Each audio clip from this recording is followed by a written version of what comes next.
के डायरेक्टर और हम सबकी अपलाइन सरबजीत सर आगे की तरफ लेके जाते हैं। तो अब आगे के इस कार्यक्रम को आगे ले जाने के लिए मैं आमंत्रित करता हूं सरबजीत सर को। So please welcome Sarabjit sir, आए और हमारे तीसरे दिन के कार्यक्रम का आरंभ करें। सरबजीत सर।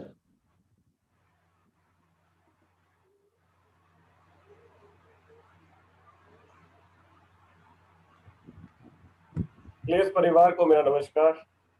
नमस्कार सर। आप सभी को राम राम, अस्सलाम वालेकुम, सत श्री अकाल and good morning to everyone. आज इस कार्यक्रम का तीसरा दिन है दोस्तों, और मैं हर उस शख्स को बहुत बहुत बधाई देना चाहता हूं जो इस कार्यक्रम के साथ जुड़ा हुआ है। हमें बहुत सारे मैसेजेस मिल रहे हैं आप लोगों की तरफ से, जो कि ये बता रहे हैं कि इस कार्यक्रम का लाभ कैसे हो रहा है। आप लोगों के फीडबैक्स आ रहे हैं, आप सबका बहुत बहुत धन्यवाद। साथ ही इस कार्यक्रम को सफल बनाने में हर उस व्यक्ति का धन्यवाद जिनकी वजह से आज ये कार्यक्रम हो रहा है। सबसे पहले परमपिता परमात्मा, तो उसके बाद चेतन सर का, संजीव सर का, रोमश्री जी का, कुश का, नवीन, उसके साथ आशीष, विशाल, स्वीटी, बहुत सारे लोग हैं जो इस कार्यक्रम के साथ लगे हुए हैं। आज सुमित हैं, वो भी हमारे साथ इस कार्यक्रम को यूट्यूब पे लेके जा रहे हैं। तो आप सबका बहुत बहुत धन्यवाद। मैं हमेशा की तरह बात जो हमने पिछले दिन की थी उससे शुरू करूंगा, यानी कि रिकैप से। पहले हम रिकैप करेंगे कल हमने जो बात कही है, और उसके बाद फिर मैं आगे का जो सेशन है उसके लिए रोमश्री जी को कहूंगा कि वो आगे का सेशन लेके चले, एंड फाइनली उसके बाद फिर चेतन सर और मैं बात करेंगे, और इंक्लूडिंग संजीव सर भी। तो मैं अपनी बात को शुरू करने के लिए अपनी जो स्क्रीन है वो शेयर कर रहा हूँ आप सब लोगों के साथ। I just need a minute.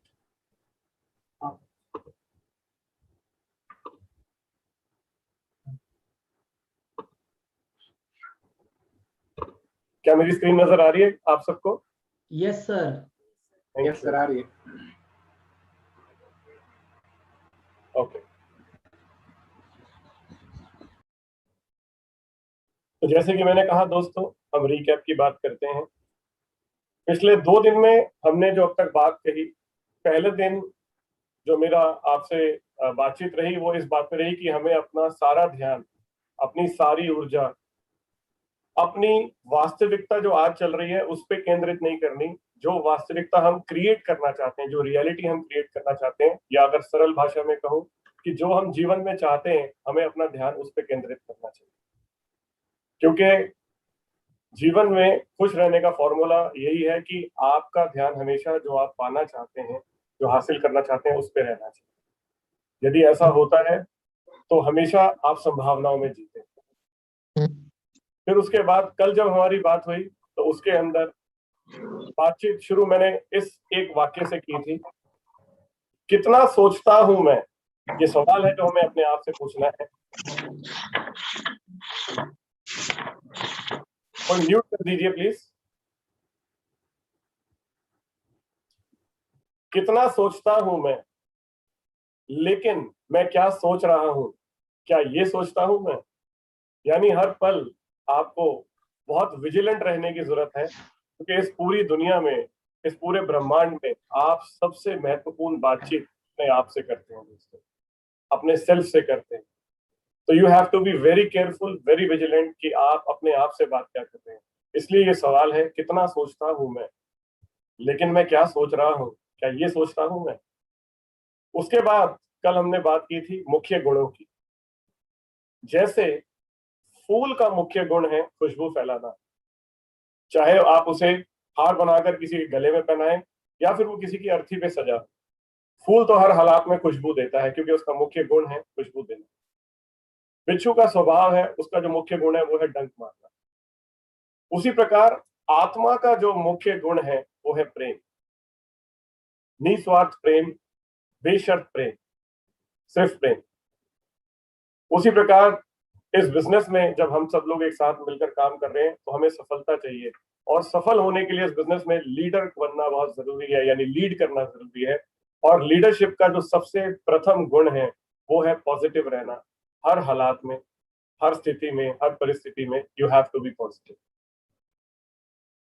आत्मा का जो मुख्य गुण प्रेम है, मैंने उसमें कहा था आपसे, आप अपने दोस्तों से प्रेम करें, सर्वप्रथम अपने आप से प्रेम करें, अपनी आलोचना बंद करें, अपने आप से संतुष्ट हो, अपने आप से प्रेम करें, अपने परिवार से प्रेम करें, अपने काम से प्रेम करें, अपनी कंपनी से प्रेम करें, अपने देश से प्रेम करें। यदि आप ऐसा करते हैं तो आप पूरी दुनिया जीत लेंगे, क्योंकि जिसके पास जो होता है वही वो किसी को दे पाता है दोस्तों। यदि आपके मन में प्रेम भरा है तभी आप किसी को प्रेम दे पाएंगे। और सीक्रेट का नियम हमेशा ध्यान रखिए, लॉ ऑफ अट्रैक्शन ये कहता है कि जो भी आप मैनिफेस्ट कर रहे हैं, जो भी आप अट्रैक्ट कर रहे हैं, जो भी आप दे रहे हैं, वही वापस आए। तो जो एनर्जी आप आकर्षित करेंगे वही एनर्जी आपके पास आएगी। तो यदि आप प्रेम पाना चाहते हैं तो सर्वप्रथम आपको प्रेम देना होगा। मैंने आपसे लीडर के मुख्य गुण की बात की थी, जिसमें मैंने कहा था कि आपको हमेशा पॉजिटिव रहना चाहिए। उसके बाद चेतन सर ने बात की थी हम सबसे, और बहुत ही शानदार बात कही थी दोस्तों। उन्होंने कहा था इस संसार में हर व्यक्ति तीनों गुणों से बना हुआ है, सात्विक गुण, राजसिक गुण और तामसिक गुण। हर व्यक्ति चाहे तो वो किसी भी स्तर का हो, उसमें कुछ ना कुछ तमस भी है, कुछ रजस भी है और कुछ सत्व गुण भी है। और इन सब में जो सबसे उत्तम गुण है वो है सात्विक गुण।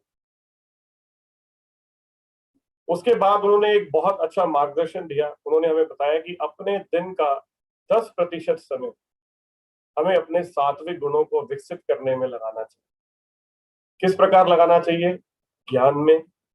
जब आप ज्ञान की बात करते हैं तो आप कुछ पढ़ें, कुछ सुने, कुछ सीखें, वो ज्ञान का हिस्सा है। जहां पर चेतन सर ने स्वाध्याय की बात कही, उसके साथ साथ उसके बाद आता है ध्यान।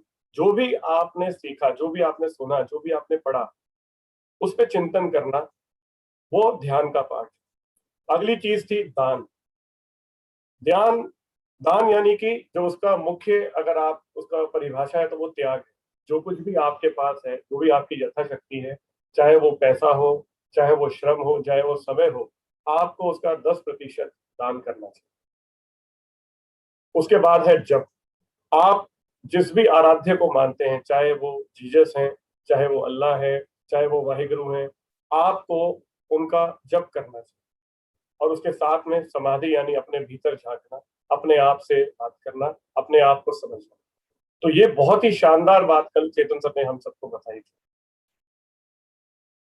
अब आज की बात शुरू करने से पहले एक बहुत ही शानदार, बहुत ही वंडरफुल सेशन है दोस्तों, जो हमारे साथ रोमश्री जी कंडक्ट करने वाले। बहुत सारे लोग आप में से थे जिन्होंने कहा कि सर हम थीटा को और डिटेल में जानना चाहते हैं, उसके बारे में थोड़ी सी और ज्ञान हमें चाहिए। बहुत सारे लोग ग्लेस परिवार में हमारे एससीपी कार्यक्रम के जरिए थीटा को पहले ही समझ चुके हैं, लेकिन अब जो ये कार्यक्रम हो रहा है, बहुत सारे लोग ग्लेस परिवार में नए भी जुड़े हैं, और लॉकडाउन की वजह से हम वो कार्यक्रम अभी नहीं चला पा रहे थे। तो पुराने लोगों को तो बहुत अच्छे से पता है कि थीटा क्या होता है, हम कैसे कनेक्ट करते हैं, लेकिन बहुत सारे नए लोग हमारे साथ जुड़े हैं। तो मैं रोमश्री जी से आग्रह करूंगा कि वो बिल्कुल बेसिक से इस थीटा के बारे में हम लोगों को बताएं। ये विज्ञान क्या है, ये कैसे काम करता है, और किस प्रकार हम थीटा का इस्तेमाल करते हुए, यूज करते हुए अपनी डेली लाइफ को और बेहतर कर सकते हैं और कनेक्ट कर सकते हैं। तो I would request Romshree ji to please take forward the session from here. Romshree ji, आपका स्वागत।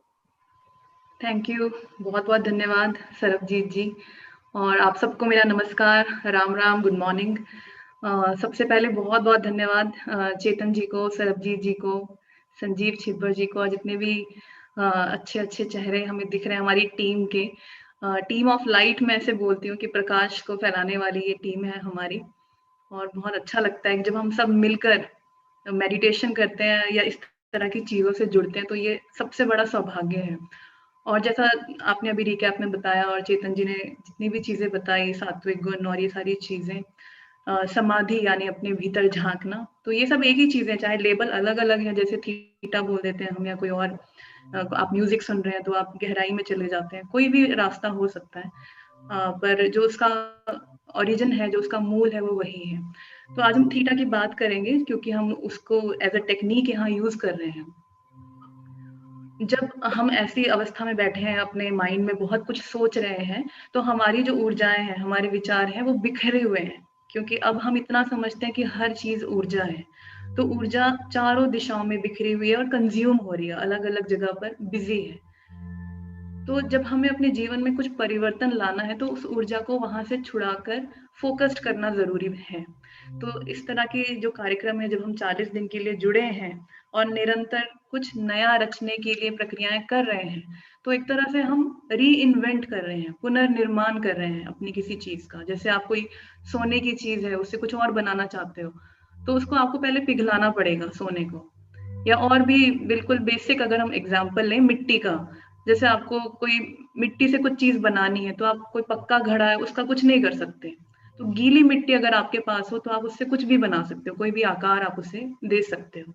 तो मन को भी एक ऐसी अवस्था में लाना है जहां पर हम कुछ परिवर्तन क्रिएट कर सकें, कुछ नया रच सकें। तो थीटा मस्तिष्क की वो अवस्था है जहां पर आप गीली मिट्टी की तरह हो, जहां पर आप कुछ भी रच सकते हो। आप ईश्वर के भी करीब हो। अगर आप स्पिरिचुअल एस्पेक्ट देखो, आध्यात्मिक एस्पेक्ट देखो, तो आप ईश्वर के करीब हो। ईश्वर क्या है? सृजक है, जो बनाने वाला है। तो जब आप उसके करीब हो, तो आपकी जो सृजनात्मक शक्ति है, क्रिएटिविटी है, वो बढ़ जाती है। तो थीटा मेडिटेशन वही अवस्था को पैदा करती है।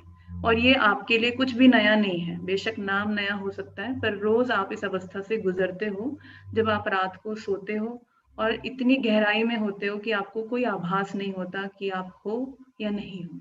तो वो थीटा की अवस्था है।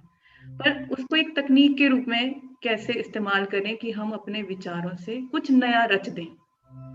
तो जैसे सीक्रेट की बात सर ने की, कि जब आप किसी विचार को बार बार बोलते हो या बार बार सोचते हो, तो 30 से 40% उसका होना, यानी उसका वास्तविकता में बदल जाना बढ़ जाता है, चांसेस बढ़ जाते हैं।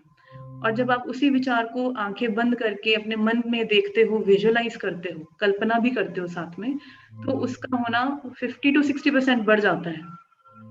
पर जब आप उसी विचार को थीटा मस्तिष्क तरंगों में जाकर भेजते हो, तो उसके होने के चांसेस कहीं गुना अधिक बढ़ जाते हैं। ऐसा कहते हैं कि 80 to 90% बढ़ जाते हैं।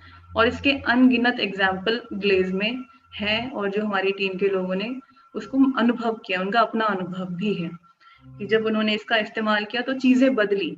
अब चीजें जरूरी नहीं है जैसा हमने सोचा वैसे ही बदली, पर जो सबसे इस कुदरत में उच्चतम और बेहतर तरीके से है, वो आपके लिए घटना घटती है। तो थोड़ा सा इसको और मैं एक्सप्लेन कर देती हूँ, जो इसका रोड मैप है, आपको उस अवस्था में पहुंचना कैसे है। तो जैसे अभी आप बैठे हैं, मुझे सुन रहे हैं, तो हो सकता है आप बीटा में हैं, या एक्टिवली अगर आप कुछ बात कर रहे हैं या कुछ लिख रहे हैं, तो आपका जो मस्तिष्क है वो बीटा तरंगों को पैदा कर रहा है जब भी आप एक्टिव हो। जब आप थोड़ा सा आंखें बंद करके बैठते हो, या डे ड्रीमिंग कर रहे हो, या अपने बचपन के बारे में सोच रहे हो, अपने घर में कई बार हम सोफे पे लेट जाते हैं, कुछ सोचते हैं, तो आप धीरे धीरे आपका जो मस्तिष्क है वो अल्फा ब्रेन वेव उत्पन्न करता है। या हल्का से ध्यान में हो, मेडिटेशन में हो। अगर आप और गहराई में चले जाइए, मान लीजिए आप बैठकर ध्यान कर रहे हैं, बहुत गहराई में चले गए अपने भीतर, तो फिर आप धीरे धीरे थीटा में पहुंच जाते हो। थीटा में पहुंच जाने का मतलब है आपका मस्तिष्क थीटा ब्रेन वेव पैदा करने लगता है, ज्यादा डोमिनेंट हो जाती है थीटा ब्रेन वेव। तो अभी एक टेक्निक है, उसका नाम है थीटा रोड मैप, जो कि एक काल्पनिक यात्रा है, कल्पना है। और जब हमारा मन उस कल्पना में अपनी ऊर्जा को भेजता है, तो हमारा मस्तिष्क धीरे धीरे बीटा से अल्फा और अल्फा से थीटा मस्तिष्क तरंगों में पहुंच जाता है। यानी मन में जब आप कुछ सोच रहे हो, तो उसका सीधा प्रभाव आपके मस्तिष्क में पड़ता है। इसमें और भी लेयर्स हैं, अगर वैज्ञानिक रूप से जाएं, कि जब ब्रेन थीटा में पहुंचता है तो शरीर में क्या होता है, क्योंकि सब कुछ जुड़ा हुआ है। मन, मस्तिष्क, मन आपका सॉफ्टवेयर है, मस्तिष्क आपका हार्डवेयर है क्योंकि शारीरिक भाग है, और आपका जो शरीर है, वो तीनों जुड़े हुए हैं। तो शरीर पे क्या प्रभाव पड़ता है जब आप थीटा मस्तिष्क तरंगे पैदा करते हो? तो आपका जो लेफ्ट ब्रेन और राइट ब्रेन है, हमारे ब्रेन के दो भाग हैं, दायां और बायां, वो एक अलाइनमेंट में आने लगते हैं, और उनके अंदर ऐसे हार्मोन्स सिक्रीट होते हैं, यानी कि उसका स्त्राव होता है आपके मस्तिष्क में, जो आपके शारीरिक स्वास्थ्य के लिए अच्छा है, जो आपकी इम्यूनिटी के लिए अच्छा है। तो शरीर को एक मौका मिलता है अपने आप को हील करने का, जो स्वाभाविक रूप से आपको रात को भी मिलता है जब आप सोते हो। मगर क्योंकि हम इतने जटिल हो चुके हैं, हमारी लाइफ इतनी कॉम्प्लेक्स और जटिल हो चुकी है कि अगर हम रात को सो रहे हो तो भी हमारा मन विश्राम में नहीं आ पाता जितना विश्राम उसको चाहिए। तो इसमें चाहे आप कुछ मिनटों के लिए जाओ, आपके शरीर को वो सारा विश्राम मिल जाता है जो आपको एक्चुअली चाहिए होता है। आई होप कि यहाँ तक क्लियर है और मैं अपनी बात समझा पा रही हूँ। तो अब उस ध्यान को करना कैसे है, तो उसके लिए आपको सीधे बैठना पड़ेगा। यदि कोई बीमार है, बैठ नहीं सकता, तो वो लेट के भी कर सकता है। आपकी रीढ़ की हड्डी सीधी होनी चाहिए, चाहे आप लेटे हैं, चाहे बैठे हैं, चाहे कुर्सी पर हैं, चाहे आप चौकड़ी मार के बैठे हैं धरती पर, किसी भी अवस्था में आप कर सकते हैं। तो रीढ़ की हड्डी सीधी होनी चाहिए, आंखें बंद होनी चाहिए और मुंह भी बंद होना चाहिए। हम 3 गहरी सांसें लेते हैं उसे शुरू करने से पहले। नाक से हम इनहेल करते हैं और मुंह से एक्सहेल करते हैं। अभी मैं आपको करवा नहीं रही हूँ, अभी मैं सिर्फ आपको एक्सप्लेन कर रही हूँ ताकि जब आप करो तो आपको पता रहे कि आप कर क्या रहे। तो आप इनहेल करोगे और मुंह से जब एक्सहेल करोगे, छोड़ोगे सांस को, तो आपके अंदर का जो भारीपन है वो रिलीज होगा और धीरे धीरे मन शांत होता है। 3 बार सांसें अंदर लेने और छोड़ने से मन शांत होता है और स्थिरता में आ जाता है। उसके बाद आप ऐसा महसूस करते हैं कि आपने अपनी सारी ऊर्जाओं को अपने अंदर ले आए हो, अपने हृदय में ले आए हो, सेंटर, मध्य बिंदु में अपने, और वहां से आप नीचे की ओर भेजते हो। कल्पना करते हो कि आप अपनी ऊर्जाओं को अपने पैरों तक भेज देते हो। तो ये नियम है कि जब आप कुछ सोचते हो आपकी ऊर्जाएं उस दिशा में बहने लगती हैं। आप अपने पैरों में पहुंचते हो और कल्पना करते हो कि पैरों से आपने धरती में प्रवेश किया है। तो धरती के अंदर क्या क्या है उसको भी आप काल्पनिक रूप से महसूस करते हो। इसमें ये याद रखना जरूरी है कि आपको कुछ दिखे, कि कोई मूवी चल रही है, पिक्चर चल रही है, ऐसा जरूरी नहीं है। अगर आप सिर्फ सोच भी रहे हैं तो भी आपकी ऊर्जाएं नीचे की ओर जाएंगी। इस तरह से आप बहुत नीचे जाते हो, 10 फीट नीचे। इसके पीछे का लॉजिक ये है, जितना नीचे आप जाओगे उतना ही आप ऊपर भी जाओगे, उतनी ही तीव्र गति से आप ऊपर की ओर भी जाओगे। तो पहले गहराई में आप जाते हो धरती के अंदर, और वहां से आप कल्पना करते हो कि आपने पॉजिटिव ऊर्जाएं इकट्ठी की और उन ऊर्जाओं को लेकर आप वापस अपने पैरों में आए, अपने पैरों में बांटते हुए। यदि आपको चक्रों का ज्ञान है तो चक्रों में बांटते हुए, चक्रों का ज्ञान नहीं है तो भी कोई बात नहीं, अपने पूरे शरीर में बांटते हुए आप अपने सिर के मध्य बिंदु में पहुंचते हैं। वहां से आप बाहर निकलते हैं और कल्पना करते हैं कि आप प्रकाश की एक बॉल में हैं, एक ऊर्जा की गेंद में है, और उस थोड़ा रुककर उसके रंग को आप महसूस करते हैं। तो जो भी रंग आपका मन कहे कि अरे इसका रंग मुझे लगता है वाइट होना चाहिए, या गुलाबी होना चाहिए, या नीला होना चाहिए, कोई भी रंग जो पहला विचार आपके मन में आए आप उसे स्वीकार कर लेते हैं। उससे होता क्या है, आपकी कल्पना और मजबूत हो जाती है। कल्पना जब और मजबूत होती है, ऊर्जाएं और फोकस्ड हो जाती हैं, तीर की तरह। अभी तो बिखरी हुई हैं, कल्पना का इस्तेमाल करने से वो तीर की तरह फोकस्ड हो जाती है और ऊपर की ओर जाती है। फिर आपने ऐसा महसूस करना है कि जो बॉल है वो ट्रैवलिंग बॉल है, यानी आपको लेकर वो ऊपर की ओर जाएगी। आपको लेकर जाने का मतलब ये नहीं है कि आप शरीर में नहीं रहोगे, आपकी सोच को, आपकी चेतना को, आपके होश के एक हिस्से को लेकर ऊपर की ओर जाएगी। और आप कल्पना कर सकते हैं आप उसके अंदर बैठे हुए हैं आराम से। तो वो बॉल लेकर आपको छत को पार कर जाएगी, आपकी बिल्डिंग को पार कर जाएगी, बादलों को पार कर जाएगी। मैं ऐसा सोचती हूँ कि जैसे एयरप्लेन में हम जाते हैं तो वो जो लेवल होता है जहां बादल दिख रहे होते हैं उससे भी ऊपर चले गए, उससे भी ऊपर, उससे भी ऊपर। अपने आप से हम कहते रहेंगे और ऊपर और ऊपर और ऊपर। तो उससे क्या होगा, हमारा होश ऊपर की ओर खींचेगा और फोकस्ड होता जाएगा। उसके बाद आप पृथ्वी के ऑरा को पार करते हो और अंतरिक्ष में पहुंचते हो। तो यहाँ पर मैं आपको स्क्रीन शेयर करके थोड़ा सा दिखाऊंगी ताकि आप कल्पना और अच्छे से कर सको। मैं कोशिश करती हूँ कि स्क्रीन शेयर हो जाए। मुझे मिल सकता है स्क्रीन शेयरिंग का ऑप्शन? ओके, है।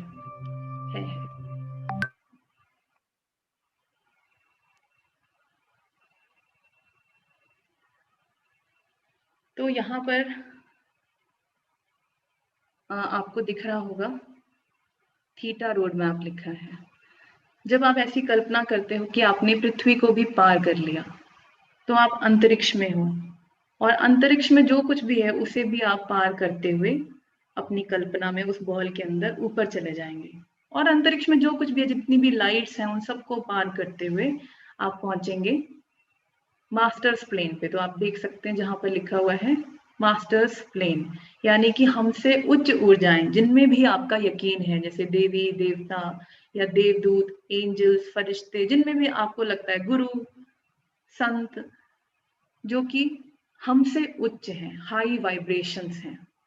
तो वहां पर आप सुनहरे प्रकाश की एक कल्पना करेंगे कि यहाँ पर उच्च ऊर्जाएं हैं। बेशक आपको कोई महसूस हो या ना हो, आपको अपनी ऊर्जाओं को सिर्फ ऊपर की ओर भेजते जाना है, रुकना नहीं है। मास्टर्स प्लेन को आप पार करेंगे और आपको लगेगा आप एक ऐसी परत में पहुंच गए हैं जहां जैली है, जैसे जल होता है।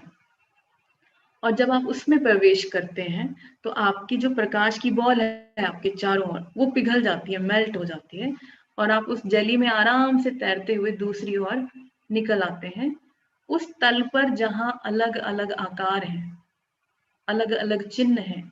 क्योंकि ये जो तल है वो नियमों का तल है। इस कुदरत में कई नियम हैं, लॉज है, जैसे लॉ ऑफ अट्रैक्शन है, आकर्षण का नियम, कर्म का नियम, कारण और प्रभाव का नियम, आभार का नियम, मौसम का नियम, समय का नियम, स्थान का नियम। तो ये सारे नियम यहाँ पर है। क्योंकि यहाँ आकार का भी नियम है कि हर चीज का एक आकार होगा, हर ऊर्जा का एक आकार होगा, इसलिए आप यहाँ पर कल्पना कर सकते हैं कि अलग अलग चिन्ह है, आकार है, जिसको जियोमेट्री भी कहते हैं। आप धर्मों में भी देखें तो अलग अलग चिन्ह है। तो आप उसको सिर्फ साक्षी भाव से महसूस करते हुए ऊपर की ओर चले जाएंगे और वहां आएगा गुलाबी रोशनी, जो कि इस कुदरत का सबसे बड़ा प्रकाश है, सबसे बड़ा लॉ है, सबसे बड़ा नियम है, और वो है लॉ ऑफ कंपैशन। करुणा भी बोल सकते हैं इसको आप, बेशर्त प्रेम भी कह सकते हैं। उस गुलाबी रोशनी को आप इनहेल करोगे, अपने अंदर ऐसा महसूस करोगे आपने सांस ली और वो सारी गुलाबी रोशनी आपके अंदर। उससे क्या होगा, जो भी हमारे अंदर की जो भारीपन है वो थोड़ा लाइट हो जाएगा और आपकी ऊर्जाएं और आराम से ऊपर की ओर जाएंगी। और फिर आप उस ऐसी कल्पना करोगे कि एक द्वार है और उसमें पहले आप अपना सिर और फिर बाकी का शरीर प्रवेश करोगे, और वहां कोई आकार नहीं है, क्योंकि आप आकारों से परे जा चुके हो, अब नियमों से परे जा चुके हो। तो क्रिएटर यानी ईश्वर भी कह सकते हो आप, क्रिएटिव फोर्स भी कह सकते हो, रचनात्मक ऊर्जा भी कह सकते हो, यानी वो ऊर्जा जिससे सब कुछ बना है, creator of all that is, जो कुछ भी है उसका source, source of the source. उसका कोई आकार नहीं है, उसकी कल्पना आप सफेद रोशनी के रूप में कर सकते हैं, और वो अनंत है, उसका कोई अंत नहीं है। तो आपको महसूस करना आप ऊपर ऊपर ऊपर जा रहे हैं। आपका मेन उद्देश्य है अपने मस्तिष्क में थीटा ब्रेन वेव तक पहुंचना। तो जब आप बिल्कुल ऊपर चले जाएंगे, आपको कोई आकार का एहसास नहीं रहेगा, उस पल आपका मस्तिष्क थीटा मस्तिष्क तरंगों में होगा और आप पूरी तरह से रचनात्मकता की शीर्ष पे होंगे, पीक ऑफ क्रिएटिविटी। और वहां पर आप जो भी कमांड दोगे, जो मैं आपको गाइड करूंगी गाइडेड मेडिटेशन में, वो आप मन में ही दोहराएंगे और वहां पर उसको देखेंगे साक्षी भाव से। साक्षी भाव से देखना जरूरी है ताकि हमें शुद्ध रूप से दिख सके। अपने वहां आपको कल्पना नहीं करनी है, वहां आपको सिर्फ साक्षी हो जाना है। साक्षी मतलब दर्शक की तरह आपको देखना है या महसूस करना है। सब लोगों को दिखता नहीं है, कई लोगों को महसूस होता है और वो भी उतना ही प्रभावशाली है। फिर वहां से आपको उस ऊर्जा को कलेक्ट करके तुरंत अपने क्राउन में यानी अपने सिर के मध्य बिंदु में प्रवेश करना है। वापस आते वक्त ये सारी यात्रा नहीं करनी है, ये सिर्फ एक बार होती है ताकि आप थीटा मस्तिष्क तरंगों में पहुंच जाएं। तो वापसी में आप डायरेक्ट अपने सिर में मध्य बिंदु से प्रवेश करेंगे और उस ऊर्जा को जो आप लेकर आए हैं अपने पूरे शरीर में फैला देंगे। और फिर पैरों में पहुंचेंगे, पैरों से फिर से धरती में जाएंगे, अपने आप को फिर से 10 फीट नीचे लेकर जाएंगे ताकि आप पूरी तरह धरती से भी जुड़ सको, कनेक्ट हो जाओ, ग्राउंड हो जाओ। फिर से धरती से हम पॉजिटिव ऊर्जाएं लेंगे, फिर से अपने पूरे शरीर में बांटेंगे, फिर से अपने सिर से बाहर निकलेंगे, मगर इस बार हम अपने पूरे ऑरा में उस ऊर्जा को भर देंगे, पूरे ऑरा में भर देंगे। और वहां पर हम ये विचार उत्पन्न करेंगे कि हमारा ऑरा बिल्कुल बंद है, इसमें सिर्फ और सिर्फ पॉजिटिव ऊर्जाएं हैं, और इस ऑरा को यदि कोई भी ऊर्जा छुएगी तो वो भी बेशर्त प्रेम में या पॉजिटिविटी में, सकारात्मक ऊर्जा में बदल जाएगी। और फिर उसके बाद आप आंखें खोल लेते हैं। ये अपने आप में बहुत बहुत बहुत शक्तिशाली टेक्निक है। इसने मेरे जीवन को चेंज किया है और बहुत सारे लोगों के जीवन को चेंज किया है। तो ये आपसे हम बांट रहे हैं। आई होप क्लियर है। अगर किसी को लगता है कि कुछ क्लियर करना है और तो आप बता सकते हैं, जो लोग हैं अभी यहाँ पर। क्लियर है? बिल्कुल क्लियर है। क्लियर है। बाकी तो प्रैक्टिस से होगा। जब हम 40 दिन रोज करेंगे तो आपको बिल्कुल याद हो जाएगा। सरबजीत जी ठीक है? बहुत बहुत अच्छे से, बहुत खूबसूरती से आपने समझाया, थैंक यू जी। तो अभी हम कर लें फिर एक बारी। जरूर। तो इसको करने से पहले थोड़ा सा पानी जरूर पिए, ज्यादा ना पिए, थोड़ा सा सिप करना है पानी, ताकि आप हाइड्रेट हो जाओ। डोमश्री जी, चेतन जी भी कुछ कहना चाह रहे हैं। हाँ जी, हाँ जी। सबसे पहले डोमश्री बहुत बहुत धन्यवाद। आपने बहुत ही खूबसूरती से मेडिटेशन को समझाया है, और मेडिटेशन बहुत सारे लोग करते भी हैं। और इसमें एक बात बहुत अच्छी डोमश्री ने बोली कि देयर आर डिफरेंट टेक्निक्स, अलग अलग तरीके हैं, लेकिन हम वहां पहुंच जाते हैं। तो डोमश्री ने एक शब्द का इस्तेमाल किया, साक्षी। जी। मुझे ऐसा लगा कि मुझे साक्षी शब्द को आपको बताना चाहिए कि साक्षी क्या होता है। बिल्कुल। ठीक है, क्योंकि साक्षी भाव बहुत महत्वपूर्ण है। ठीक है, इसे दृष्टा भाव भी कहते हैं। साक्षी भाव, साक्षी का इंग्लिश में मतलब होता है विटनेस। विटनेस को अगर मैं एक और शब्द से जोड़ दूं तो वह अनुभव। हम सभी लोगों ने अपने अपने धर्मशास्त्र, अपने अपने धर्मों में सब कुछ पढ़ा है ईश्वर के बारे में, बहुत, जितना किसी ने थोड़ा, किसी ने ज्यादा। लेकिन अनुभव जो है वो आपको समाधि में जाके होता है। जब आप मेडिटेशन करते हैं, उस ईश्वरीय सत्ता का अनुभव जो है वो समाधि में ही मुमकिन है। ये नहीं है कि डे 1 पे हो जाता है, धीरे धीरे होता है। और समाधि से पहले 4 चीजें जो मैंने कल बताई थी वो बहुत जरूरी है, उसको भी मैं बाद में विस्तार से बताऊं। तो साक्षी का मतलब आपको एक सिंपल एग्जांपल से समझाता हूं। मान लीजिए आप कोई मूवी देखने जाते हैं, एक पिक्चर देखने जाते हैं, आप वो पिक्चर बहुत ही अच्छी है, उसमें आप खो जाते हैं। जैसे आप शोले पिक्चर देखने गए, अगर कोई दुख भरा सीन है, आपको आंसू भी आ जाता है। किसी हीरो की उसमें मृत्यु हो जाती है तो आप दुखी हो जाते हैं। लेकिन बिहाइंड द माइंड, दिमाग के पीछे आपको पता है कि मैं खाली साक्षी हूं, जो हो रहा है उस पर मेरा कोई नियंत्रण नहीं है। तो आप उस पिक्चर को सिर्फ दृष्टा भाव या साक्षी भाव में देखते हैं, क्योंकि आप जानते हैं ये मैं सिर्फ इसको विटनेस कर रहा हूं, सिर्फ देख रहा हूं कि ये मूवी में ऐसा ऐसा ऐसा हो रहा है। मैं उस पिक्चर में खुद जाके कुछ क्रिएशन करने की कोशिश नहीं करता हूं। तो जो यात्रा रोमश्री जी ने आपको बताई है, जिसका एकमात्र मकसद यही है कि आपके मन को केंद्रित करके उस परमपिता परमात्मा के साथ जोड़ना, तो उसमें उस यात्रा को सिर्फ साक्षी भाव में रखने को बोल रही हैं।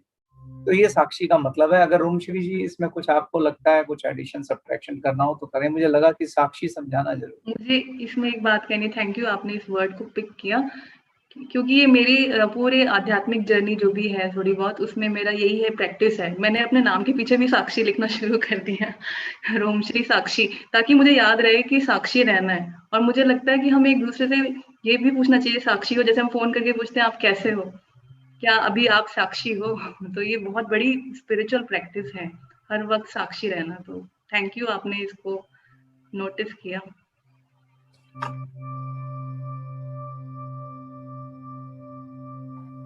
जी, कर लें फिर एक बारी? जी जी। थीटा। ओके, सो सबसे पहले हम थीटा करेंगे उन सभी लोगों के लिए जो अभी प्रेजेंटली हमारे बीच में स्ट्रगल कर रहे हैं हेल्थ को लेकर। बहुत सारे लोग जो हैं वो अपनी जॉब्स लूज कर रहे हैं या फाइनेंशियल स्ट्रगल से गुजर रहे हैं। कुछ लोग आईसीयू में हैं और बहुत सारे लोग हमें छोड़कर भी जा चुके हैं। तो हम सबका एक अलग अलग यूनिवर्स है, यानी हमारी अपना जो जीवन है उसमें हमारा अवचेतन मन बहुत सारे लोगों को जानता है। और आप सब लोगों के पास रिक्वेस्ट आती होगी हर तरह की, प्रार्थना कर दो या हेल्प कर दो, और आपको लगता होगा मेरी एक लिमिट है। मगर जब हम क्रिएटर से जुड़ते हैं, क्रिएटर के साथ एक होते हैं, उस ईश्वरीय ऊर्जा के साथ, तो वहाँ कोई लिमिट नहीं है, वहाँ हम सबको ऊर्जा भेज सकते हैं। पर हाँ, हमें कमांड देनी है, यानी स्पेसिफिक शब्दों का इस्तेमाल करना है। तो हम वो कहेंगे वहाँ कमांड कि क्रिएटर मेरे यूनिवर्स में, यानी मेरे अवचेतन मन जिनका रिकॉर्ड रखता है डायरेक्टली या इनडायरेक्टली, उन सबको बेशर्त प्रेम की ऊर्जा भेज दें। वो भी जो शरीर में है, वो भी जो शरीर छोड़ चुके हैं, वो भी जो किसी समस्या से गुजर रहे हैं। और फिर हम कल्पना करेंगे कि वो सब एक कलेक्टिव, एक गेंद के अंदर हैं, वो सभी लोग, यानी हमारा यूनिवर्स, और उस गेंद के अंदर हम उस प्रकाश को भरेंगे। उस पल साक्षी हो जाना है, जब आप देखेंगे कि उस गेंद में प्रकाश कैसे भर रहा है, किस किस तक पहुंच रहा है। हो सकता है आपको ऐसे लोग भी दिखे जो आपने सोचा भी ना हो, तो उसमें आपके पेट्स भी दिख सकते हैं, एनिमल्स भी दिख सकते हैं, हो सकता है आपको अपने घर के रूम भी दिख जाए। यानी क्रिएटर को पता है कि कहाँ पर प्रकाश की ज्यादा जरूरत है, हमें नहीं पता। तो हम कहेंगे सिर्फ हमारे यूनिवर्स में, हमारे ब्रह्मांड में, मेरे जीवन में जिस जिसको भी इस ऊर्जा की जरूरत है उस तक पहुंचे, क्रिएटर मुझे दिखाओ। जैसे ही आप कहते हो मुझे दिखाओ, उस पल आपको साक्षी हो जाना है, यानी कल्पना नहीं करनी, देखने वाला बन जाना है। उसके आगे मैं आपको सारा कुछ मैं ही गाइड करूंगी, तो आपको कुछ नहीं करना, सिर्फ सुनना है। तो आप आराम से बैठ जाइए, रीढ़ की हड्डी सीधी, आंखें बंद।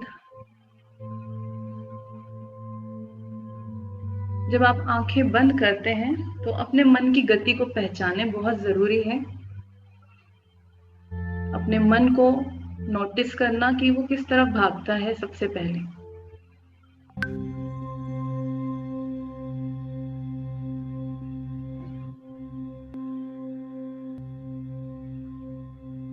मन की गति क्या बाहरी है या आंतरिक है, अंदर की ओर आने लगता है, हृदय की ओर जाने लगता है, या बाहरी दुनिया की ओर जाने लगता है। इसको पहचानना जरूरी है।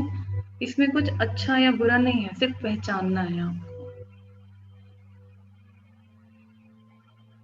और अब जहां पर भी मन है उसे पकड़कर हृदय में ले आए, उससे कहें कि इस प्रक्रिया में तुम्हें पूरी तरह से फोकस्ड रहना है।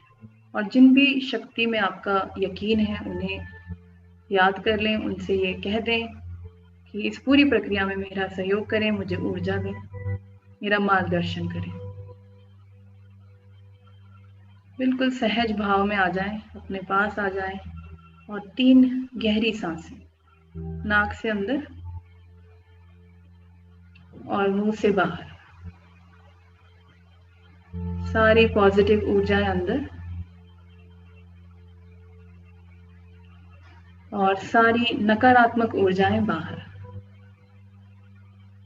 इस ब्रह्मांड का सारा बेशर्त प्रेम अंदर, और वो जो कुछ भी प्रेम नहीं है वो बाहर। धीरे धीरे सामान्य सांसों की ओर लौट आए, नाक से ही अंदर, नाक से ही बाहर।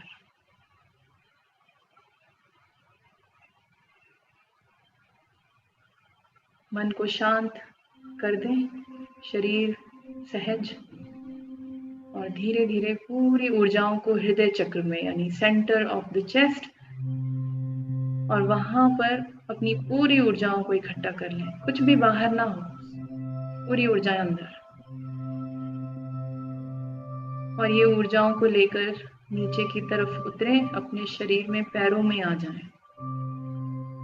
पैरों में महसूस करें अपनी सारी ऊर्जाओं को, और पैरों से धरती में उतर जाएं। धरती के भीतर जो कुछ भी है उसे महसूस करें, मिट्टी को, चट्टानों को, पत्थरों को, पानी को, पृथ्वी के प्रेम को, धरती माँ की सहनशीलता को, और पॉजिटिव एनर्जीज को, सदियों के ज्ञान को जो धरती माँ के अंदर है। सारी पॉजिटिविटी वहां पर ऊर्जाओं के रूप में इकट्ठी करें और लेकर वापस पैरों में आ जाएं।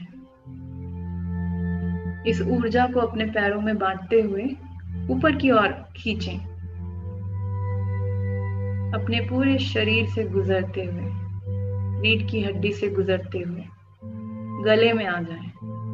इस ऊर्जा को और ऊपर खींचें अपनी थर्ड आई में, यानी दोनों आईब्रोज के बीच में, और ऊपर खींचें अपने क्राउन में, यानी सिर के मध्य बिंदु में।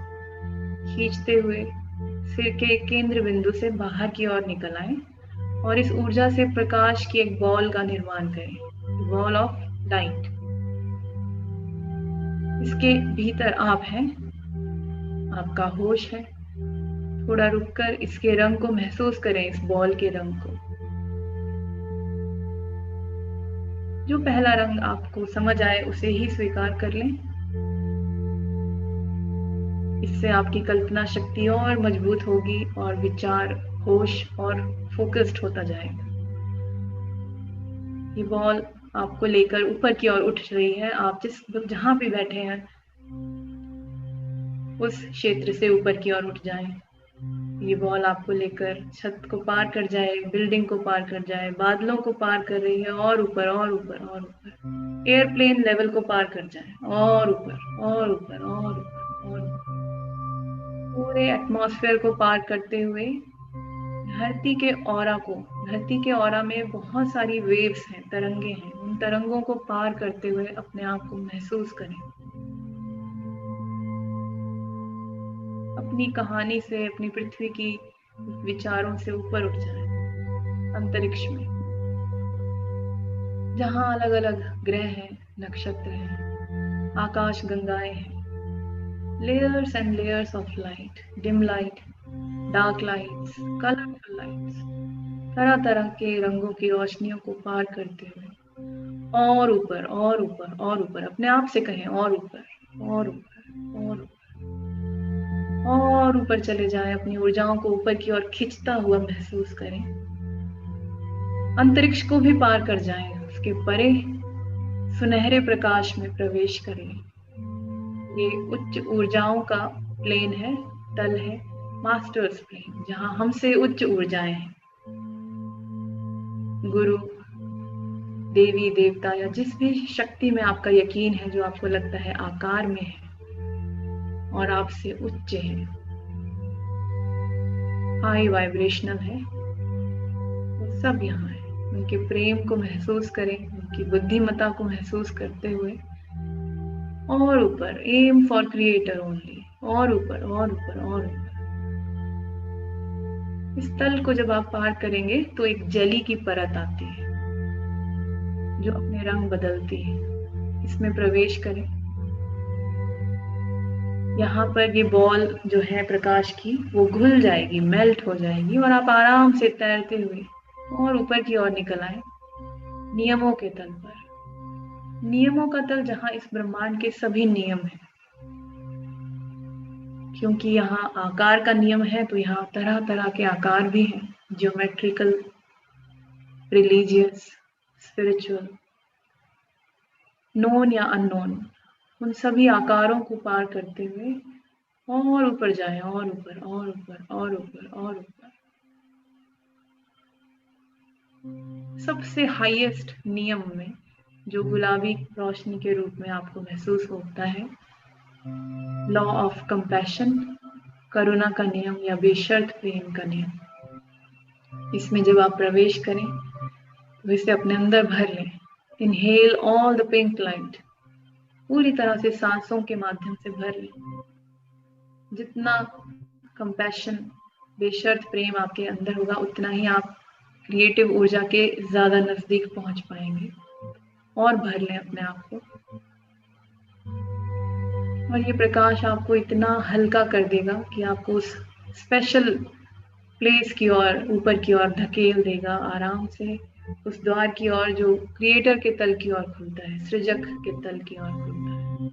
पहले आपका सिर और फिर बाकी का शरीर प्रवेश करें। क्रिएटर के तल पर कोई आकार नहीं है, आकारों से परे है। तो यदि फिर भी कोई आकार महसूस हो तो और ऊपर खींचे अपनी ऊर्जा को। आप ईश्वर से कह सकते हैं, इस बार मुझे और ऊपर लेकर जाए, और ऊपर और ऊपर और ऊपर। अनंत है ये प्रकाश, इसका कोई अंत नहीं है, इसके परे कुछ भी नहीं है। ये सारे सोर्सेस का सोर्स है। जैसे चीनी दूध में घुल जाती है, नदी सागर में मिल जाती है, ऐसे मिल जाए एक एक अणु आपका, एक एक एटम क्रिएटर की ऊर्जा के साथ एक हो जाएगा। इसको महसूस करें, क्रिएटर के साथ एक होने की प्रक्रिया को। यहाँ आप लिमिटलेस हैं, कोई सीमा नहीं है। यहाँ पर हम एक विचार भेजेंगे जिसे हम कमांड भी कह सकते हैं, प्रार्थना भी कह सकते हैं, रिक्वेस्ट भी कह सकते हैं, और आप मेरे साथ मानसिक रूप से उसे दोहराएंगे। ईश्वर, मैं और आप एक हैं, कोई अलगाव नहीं है। क्रिएटर, ये प्रार्थना है या ये कमांड है या रिक्वेस्ट है कि मेरे ब्रह्मांड में, मेरे जीवन में, मेरे परिवार में, मेरे बायोलॉजिकल फैमिली, मेरी स्पिरिचुअल फैमिली और वो सभी लोग जो मुझसे डायरेक्टली या इनडायरेक्टली जुड़े हैं, जो शरीर में है या शरीर में नहीं है, उन्हें बेशर्त प्रेम भेज दें, सबसे उच्चतम और सबसे बेहतर तरीके से, in the highest and the best way. धन्यवाद क्रिएटर, ये हो चुका है, ये हो चुका है, ये हो चुका है। क्रिएटर, मुझे दिखाओ। कल्पना करें कि वहां एक बहुत विशाल बॉल है जो सिंबल है आपके जीवन का, आपके ब्रह्मांड का, जिसमें सभी लोग जो आपसे जुड़े हैं वो हैं, चाहे वो शरीर में है या नहीं है, या किसी भी परिस्थिति से गुजर रहे हैं, वो सब वहां है। उसमें आराम से प्रवेश करें, एक साक्षी की तरह, विटनेस की तरह, दर्शक की तरह, और देखें कि ईश्वरीय ऊर्जा कैसे सब में भर रही है। थोड़ी देर के लिए आप मेरी आवाज नहीं सुनेंगे, आप इस प्रक्रिया को पूरी तरह से देखेंगे। आपका देखना बहुत जरूरी है, तो आप देखेंगे।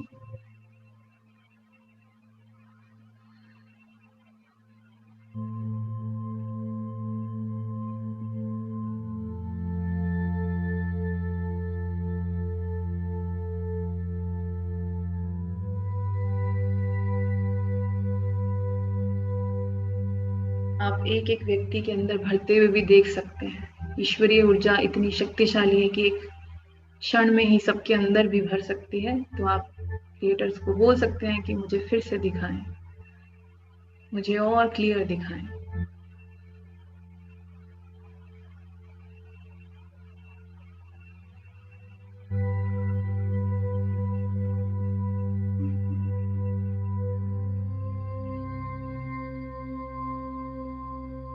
अपनी पूरी बायोलॉजिकल फैमिली यानी आपका जो परिवार है, उसमें आपकी स्पिरिचुअल फैमिली यानी आपके मित्र, आपकी टीम्स, वो सभी लोग किसी भी प्रकार के कष्ट में हैं, वो सभी लोग जो जा चुके हैं, शरीर को बदल चुके हैं, शरीर को छोड़ चुके हैं, उन सबको इस ऊर्जा को प्राप्त करते हुए देखें, महसूस करें।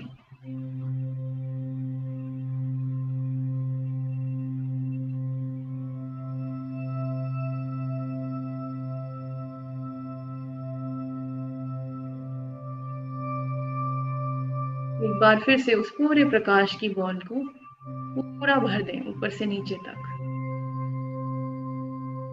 कोई भी कॉर्नर प्रकाश के बिना ना रहे, पूरी बॉल को भर दें अपने मन में और आराम से बाहर आ जाएं। वापस सृजक के तल पर अपने आप को शुद्ध करें। ऐसा महसूस करें कि आपके ऊपर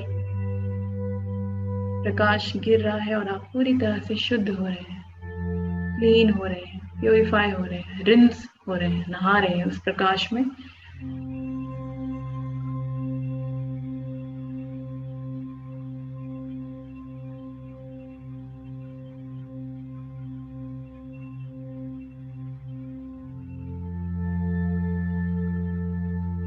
अब यहाँ पर ही हम एक और कमांड करेंगे और वो है अपने लिए। इसे हम कहते हैं मैनिफेस्टेशन थीटा, यानी जीवन का निर्माण करने वाली कमांड। यहाँ पर मैं जो कहूंगी आप मेरे पीछे पीछे दोहराएंगे, मन में ही, बोलेंगे नहीं, मन में दोहराएंगे, मगर क्लियर दोहराएंगे।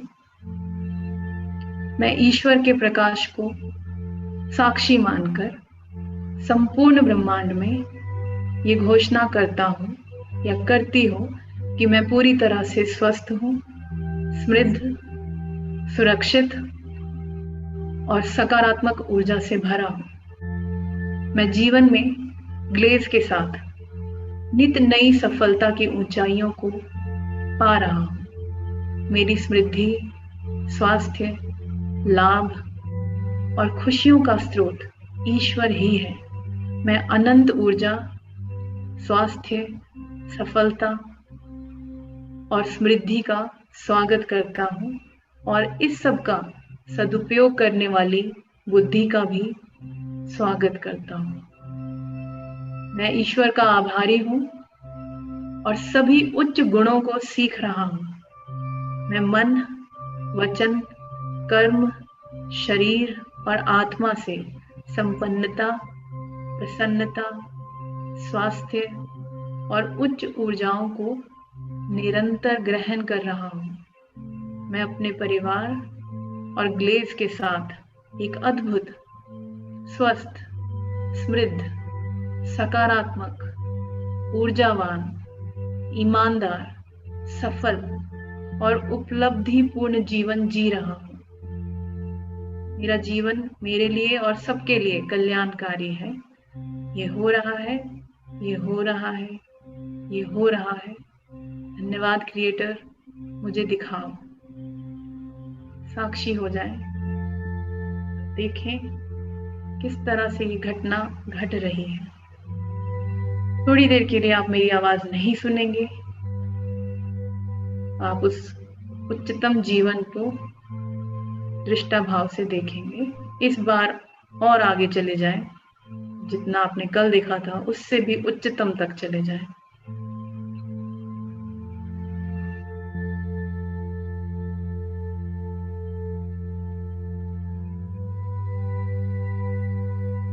यदि आपको लगे आप अटक रहे हैं तो आप ईश्वर से कह सकते हैं मुझे और क्लियर दिखाएं, और क्लियर दिखाएं।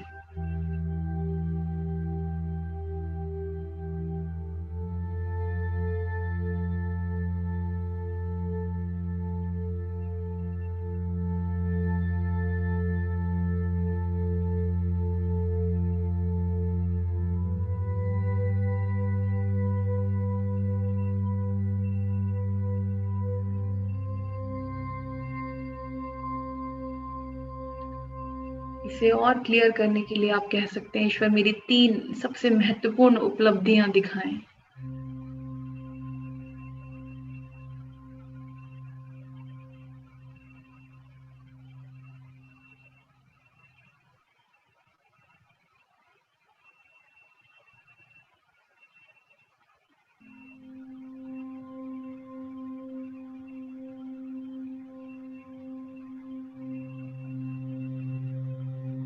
इन तीनों उपलब्धियों का मेंटल नोट जरूर बना लें।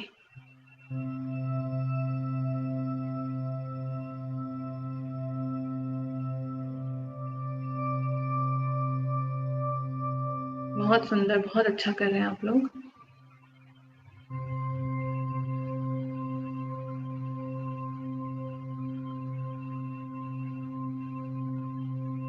वहां पहचाने कि आप किस तरह के व्यक्ति हैं, किस तरह की ऊर्जा है, किस तरह का भोजन करते हैं, किस तरह के कपड़े पहनते हैं, किस तरह का जीवन जीते हैं, ताकि और सॉलिड रियलिटी बन सके।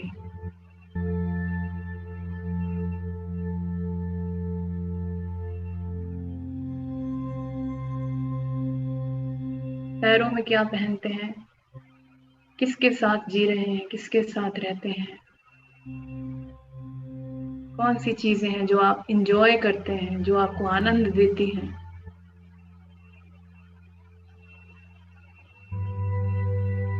वो कौन सी चीजें हैं जो लोगों का कल्याण करती हैं और आपका भी कल्याण करती हैं। पहचान लें उसको और मेंटल नोट बनाते जाएं।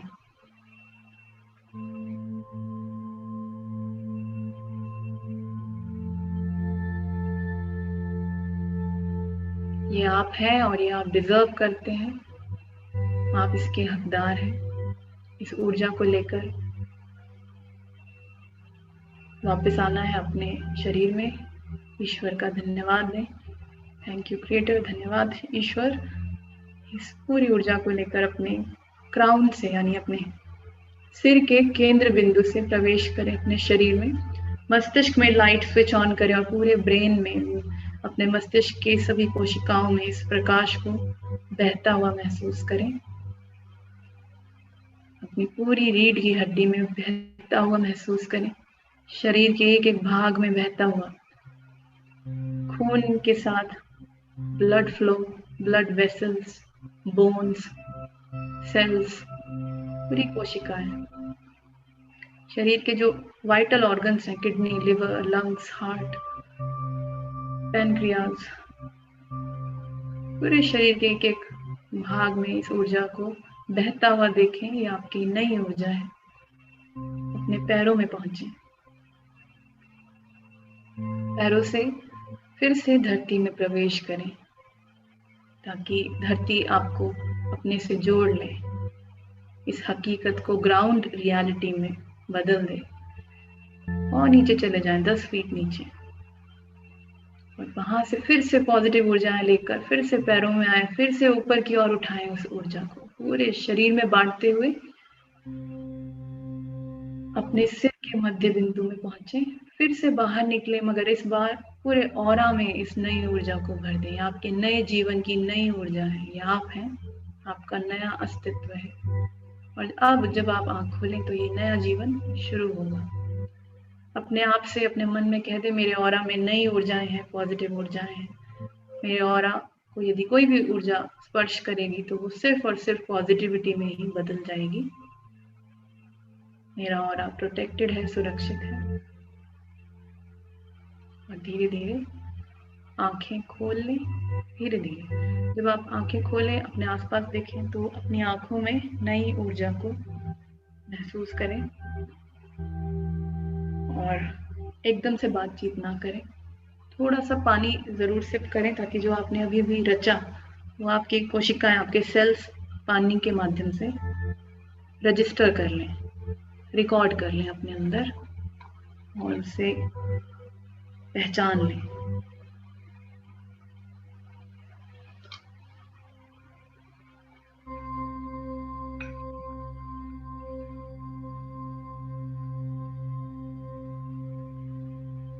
थैंक यू, बहुत अच्छा किया आप लोगों ने, बहुत ही अच्छे तरीके से किया इस बार। अगर कोई अपना अनुभव शेयर करना चाहता है तो प्लीज करें ताकि जो लोग आपको सुन रहे हैं उन्हें भी यकीन हो सके कि जो उन्होंने महसूस किया उसका कुछ मतलब है। हाँ जी, खुश। जब मैम आपने बोला कि क्रिएटर को कहो थोड़ा और क्लियर करके बताएं बेस्ट 3, तो मेरे साथ बहुत अमेजिंग हुआ। क्रिएटर ने मुझे स्पेसिफिक 3 अलग अलग चीजें दिखाई। सबसे पहले एक बिजनेस से रिलेटेड, मैंने अपने आप को महसूस किया कि एक बहुत बड़ा इवेंट हो रहा है जहाँ पे लाखों लोगों की भीड़ है, सब बहुत खुश हैं, उत्साह में है, एनर्जी में है, जैसे हमारे आयोजन में होता है। तो एक बहुत अच्छा उन्होंने दिखाया। दूसरा, उन्होंने मेरे को परिवार से संबंधित दिखाया कि जहां पर मैं अपने परिवार के साथ, मुझे विदेश यात्रा करना बहुत पसंद है, तो अपनी मम्मी के साथ, वाइफ के साथ, बच्चों के साथ मैं कहीं विदेश यात्राओं पर हूं और सब बहुत खुश हैं। दूसरा, उन्होंने मुझे वो दिखाया। तीसरा, उन्होंने मुझे दिखाया, मैं थोड़ा सा समय जब मिले तो मैं बाहरी चीजों में दूसरों की मदद करने का भी प्रयास करता हूं। तो उन्होंने मुझे तीसरा दिखाया कि जैसे मैं कुछ लोगों की बहुत अच्छे से मदद कर रहा हूं, जैसे कि एक गौ सेवा है, और एक दूसरा वो मुझे थोड़ा क्लियर नजर नहीं आया कि मैं कुछ उस तरह का सेवा भाव से रिलेटेड ही कुछ कर रहा हूं मैं। तो 3 बिल्कुल स्पेसिफिक कमांड देते के साथ उन्होंने बिल्कुल क्लियरली तीनों अलग अलग पिक्चर दिखाई, जो बहुत बहुत अच्छा था। ये मेरा अनुभव है आज। बहुत बढ़िया, ये हो चुका है। ये हो चुका है, ये आपकी बस वास्तविकता बन चुकी है, बस आपको आगे उसको फिर से विटनेस करना है। सरबजीत जी बताओ। मैं चाहूंगा मेरे से पहले ताज जो है, ताज आपका कैसा अनुभव रहा, आप बताएं। हाँ। जी सर, नमस्ते। मैम, मेरा जो मैंने अभी समझा, देखा, मेरा ऐसा महसूस हो रहा था जैसे हमने बॉल में जब पूरी बॉल में अपने पूरे फैमिली, परिवार, अपना काम, बिजनेस, अपने दोस्त, जितने सगे संबंधी हैं, उनको जब देखा तो मुझे पूरी तरीके से क्लियर हो रहा था कि आज के डेट में जितनी सारी हमारे नकारात्मक विचार थे, इन सब चीज़ों को लेके कि मतलब हमारा काम नहीं हो रहा है, या हमारे बड़े से ऐसे रिलेशन से लोग हैं, रिलेटिव लोग हैं जो कि आज मतलब इस दुनिया से चले गए हैं, पर्दा कर गए हैं। बट अभी मैंने जब बॉल में देखा और प्रकाश करने की जब बात हो रही थी, तो मेरे को लगा कि सब लोग बहुत खुश हैं, बहुत उत्साहित हैं, और ये ऐसा कुछ भी नहीं है, जैसे आज महामारी चल रहा है, ऐसा कुछ भी नहीं है, हम बहुत अच्छे से काम कर रहे हैं। जैसे अभी कुश सर ने बताया कि हम एक प्रोग्राम कर रहे हैं, मैं खुद का प्रोग्राम कर रहा था, मुझे ऐसा फील कर रहा था, मैं खुद प्रोग्राम करा रहा हूँ और बहुत लोग एन्जॉय कर रहे हैं, और मैं स्टेज पे बहुत अच्छा इंसेंटिव ले रहा हूँ। सब लोग खुश थे, बहुत तालियां बजा रहे थे। मैं पुराने मतलब पहले से बहुत ज्यादा मतलब अच्छा महसूस कर रहा था। दूसरी चीज ये था कि जो चीजें मैंने अभी मतलब क्लियर रूप से दिखाने की जो बात थी, लोगों को मदद करना मतलब मैं लोगों को ज्यादातर हेल्प करता हूँ। शादी वगैरह करा देना हो अपने से, या लोगों को कहीं भी किसी तरह का कोई प्रॉब्लम्स आती है तो मैं जाके खुद खड़ा होता हूँ आगे, और मुझे बहुत अच्छा फील होता है। ये सब करने में मजा आता है, अच्छा लगता है मुझे। मुझे लगता है कि ये करते हैं तो मेरा बहुत बड़ा नाम होगा, पहचान होगा, लोग मेरे को अच्छे से जानेंगे। मुझे ऐसा फील हो रहा था कि मुझे बहुत मतलब वाहवाही मिल रहा है। ये सब चीजें मुझे अच्छा महसूस हुआ। बहुत बढ़िया, बहुत ही अच्छा। आलोक। राम राम सर, नमस्कार सर। हमें 4 चीजें हमें महसूस हुई: सफलता, स्वास्थ्य और सम्मान। सर ये चीज़ें हमें महसूस हुआ जो अभी जो हमने किया, और जैसा कि मैम ने कहा था कि जो लोग अभी हॉस्पिटल के अंदर में हैं, या फिर जो सब्र कर रहे हैं, या जो व्यक्ति भौतिक शरीर को छोड़ गए हैं, उनको भी हमने जो चीज़ें विटनेस किया, वो है जो चीज़ें वो अपने स्थान पे जो आत्मा लोग कहते हैं वहाँ पे वो पहुँच चुके हैं।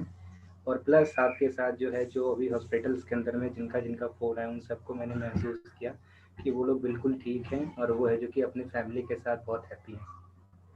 Thank you. बहुत ही अच्छा। बहुत अच्छा आलोक, बहुत बढ़िया। रंजनी, आप बताएं।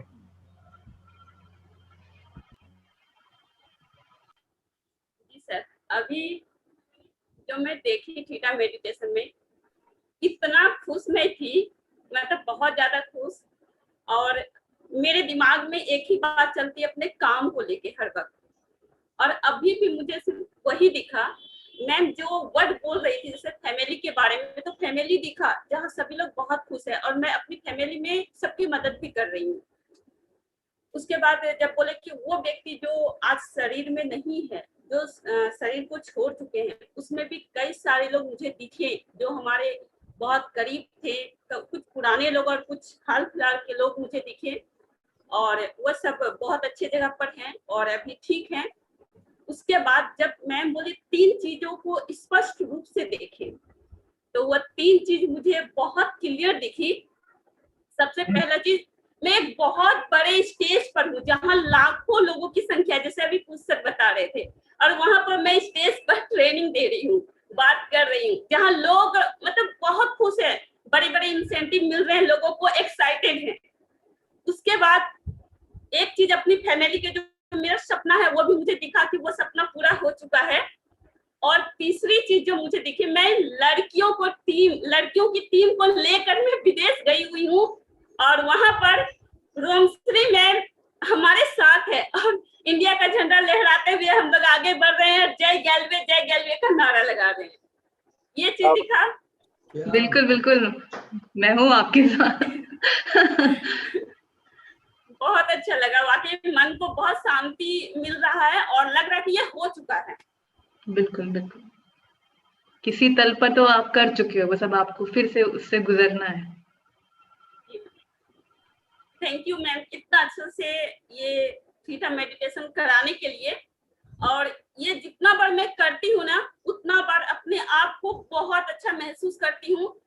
ये तो मैं पहले भी कर रही थी, लेकिन एक अपनी सोच में बता रही हूँ। आज से 3 से 4 दिन पहले की बात है, जब हमारा डे 1 हो रहा था स्टार्ट, उस दिन मुझे लग रहा था, क्योंकि जो आसपास की घटनाएं घट रही थी ना, मेरे मन में एक डर बैठ गया था कि जो हॉस्पिटल जाएगा वो वापस नहीं आएगा। ऐसी कुछ बातें मेरे दिमाग में बैठ गई थी। और कोई भी जब मुझे फोन करता ना, तो मैं बोलती नहीं नहीं हॉस्पिटल मत जाओ, दवाई ले लो, ये कर लो वो कर दो। हॉस्पिटल जाने की मैं सलाह नहीं देती थी, एकदम बहुत ज्यादा डर। और मेरे पास लोगों की रिक्वेस्ट आते थे कि मैम आप ठीका कर दो मेरे लिए, कई सारे लोगों का। तो मैं करती थी, तो मेरे अंदर ना एक मतलब कुछ नेगेटिव विचार जो आ जाते बीच में वो आते थे। तो मैं उस वक्त सोचती थी काश रोमश्री मैम हम लोगों को ठीका कराती तो अभी बहुत अच्छा होता, ये चीज निकल पाता।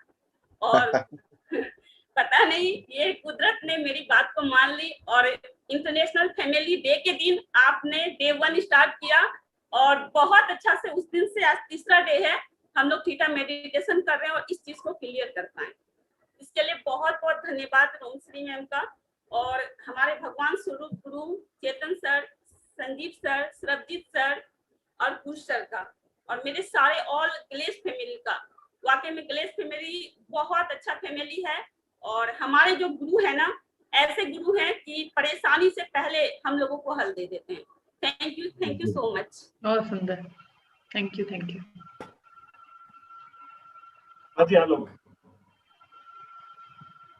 आज से 3-4 दिन पहले जो डर का जो माहौल चल रहा था भैया, उसके बाद जो जैसा रंजनी जी कहीं कि जब एक सकारात्मक विचार का जो दौर चलाया गया, तो उस समय के बाद सोशल मीडिया से भी ऐसे मैसेजेस आने शुरू हुए कि मतलब मैं बता नहीं सकता। उसके अंदर में था कि जब कोई चीज टूटता है तो एक नया जीवन का निर्माण होता है। जैसे अगर मिट्टी टूटती है तो उसमें फसल उगता है, बादल टूटता है तो उससे पानी बनता है। तो उसी तरह से अगर कोई चीज अगर हो रहा है तो आप टूट रहे हैं तो समझिए कि कोई नई चीजों का निर्माण होने जा रहा है। तो ये वाली बात को लेकर के काफी सकारात्मक महसूस हुआ कि अगर ऊपर वाला जो अभी कर रहा है इसमें भी कहीं ना कहीं कोई ना कोई चीज अच्छाई छुपी हुई है, हमें से उसको साक्षी भाव से हमें देखने की जरूरत है। और वो कहते हैं ना कि ये वक्त भी निकल जाएगा, ये सच बात है कि ये वक्त निकल जाएगा और हम जैसी कल्पना कर रहे हैं उससे बेहतर स्थिति में जाएंगे। रोमश्री मैम को देख करके हमें वो पल याद आ रहा है जब 2012 में अपने कंपनी के साथ भी एक उतार चढ़ाव का दौर आया था। उस समय रोमश्री मैम, मैं, कुछ सर, हम सब लोग भारत के अलग अलग स्टेटों में जा करके हम लोगों ने ट्रेनिंग तैयार कर रहे थे, लोगों को ट्रेनिंग दे रहे थे इस एसीपी को लेकर करके। तो उस समय एक अपने रॉयल प्रेसिडेंट है उमेश चौरसिया, उन्होंने फोन किया था और कहा था कि सर सब कुछ खत्म हो गया, क्योंकि उनकी प्रेसिडेंट की प्रमोशन होने वाली थी, रॉयल प्रेसिडेंट की। तो मैंने बोला कि भाई कुछ भी खत्म नहीं हुआ है। बोला सर मैं इस महीने जीडीडी बन रहा था और सर देखिए सब कुछ खराब हो गया, अब तो वो टीम ही नहीं बची तो क्या होगा। तो मैंने कहा कि ऊपर वाला चाहता है, और जो लोग हम लोगों को ये मानते थे कि अपने भाग्य की वजह से हम सफलता हासिल किए हैं, तो उनको साबित करके दिखाने का यह मौका है कि हम भाग्य की वजह से नहीं, हम अपने कर्मों की वजह से ये सफलता हासिल किए हैं। उससे बेहतर और उससे बड़ा सफलता हासिल कर करके दिखाना है। और ऐसा हुआ कि वो भी रॉयल प्रेसिडेंट बने, और साथ के साथ जो 2012 से पहले की जो इनकम आ रही थी उससे करीब 4 गुना ज्यादा इनकम उसके बाद लोगों ने किया, और बहुत ही सफलता मिली लोगों को। तो सर मैंने अपने जीवन से जो अनुभव किया हूं कि 2 बातें हमेशा करते रहना चाहिए इंसान को। नंबर 1, जो हमें आता है उसे लगातार कीजिए, और जो हमें नहीं आता उसे सीखने के लिए हमेशा अपने आप को तैयार कीजिए। Thank you sir. बहुत बढ़िया आलोक, बहुत खूब, बहुत नसीम अख्तर साहब, आप कुछ कहना चाहेंगे?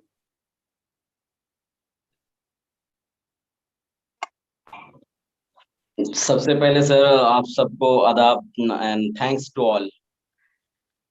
सर मैं बस यही कहना चाहूंगा सर कि इस तरह से ध्यान और पॉजिटिव विचार जब हम बांटते हैं तो इस तरह से हमारी आत्मा यानी हमारी रूह ताकतवर और पावरफुल बन जाती है।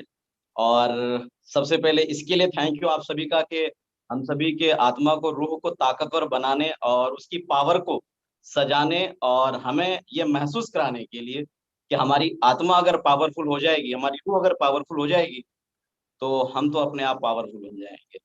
दूसरी बात मैं ये कहना चाहूंगा सर कि ये थीटा या ध्यान, हो सकता है शब्द अलग हों, हो सकता है मतलब अलग हो, माना अलग हो, लेकिन मकसद एक ही है।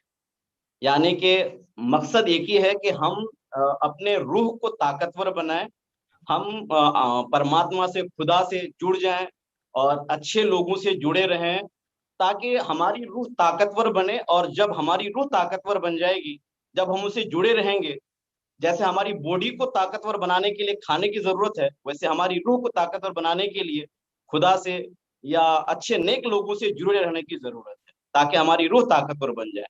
और तीसरी बात ये कहना चाहेंगे सर, जब हमारी रूह ताकतवर बन जाती है तो हम जब दुआ करते हैं तो हमारी दुआएं बहुत जल्द आसानी से कबूल हो जाती है, क्योंकि जिनकी रूह ताकतवर होती है, जिनका स्पिरिचुअल पावर होता है, वो जब भी कोई भी दुआ मांगता है तो जल्दी क्रिएटर यानी खुदा कबूल कर लेता है। और इसमें करोड़ों रुपया इस समय या लाखों अरबों रुपया एक समय अगर कोई मदद कर दे, शायद उससे बड़ी पावर अगर कोई मदद, उससे बड़ा मदद कोई कर सकता है तो वह है लोगों की इस समय दुआ। करोड़ रुपये से ज्यादा ताकतवर चीज है, वो है दुआ। तो ये दुआ हमें तभी कबूल होगी जब इस समय हम अपने रूह को ताकतवर बनाएंगे, जो कि इस समय हम लोग बहुत अच्छे से कर रहे हैं। इसके लिए एक बार फिर से बहुत बहुत धन्यवाद। Thank you. बहुत बढ़िया, बहुत। अब मैं उस इंसान से रिक्वेस्ट करूंगा कुछ कहने के लिए जिनसे मैंने बहुत कुछ सीखा है। उन्होंने मुझे हमेशा ऊर्जा दी है, गाइड किया है। संजीव भैया हमारे बीच में है। संजीव भैया, आप प्लीज कुछ बताएं, कुछ कहें कि आपका कैसा एक्सपीरियंस रहा।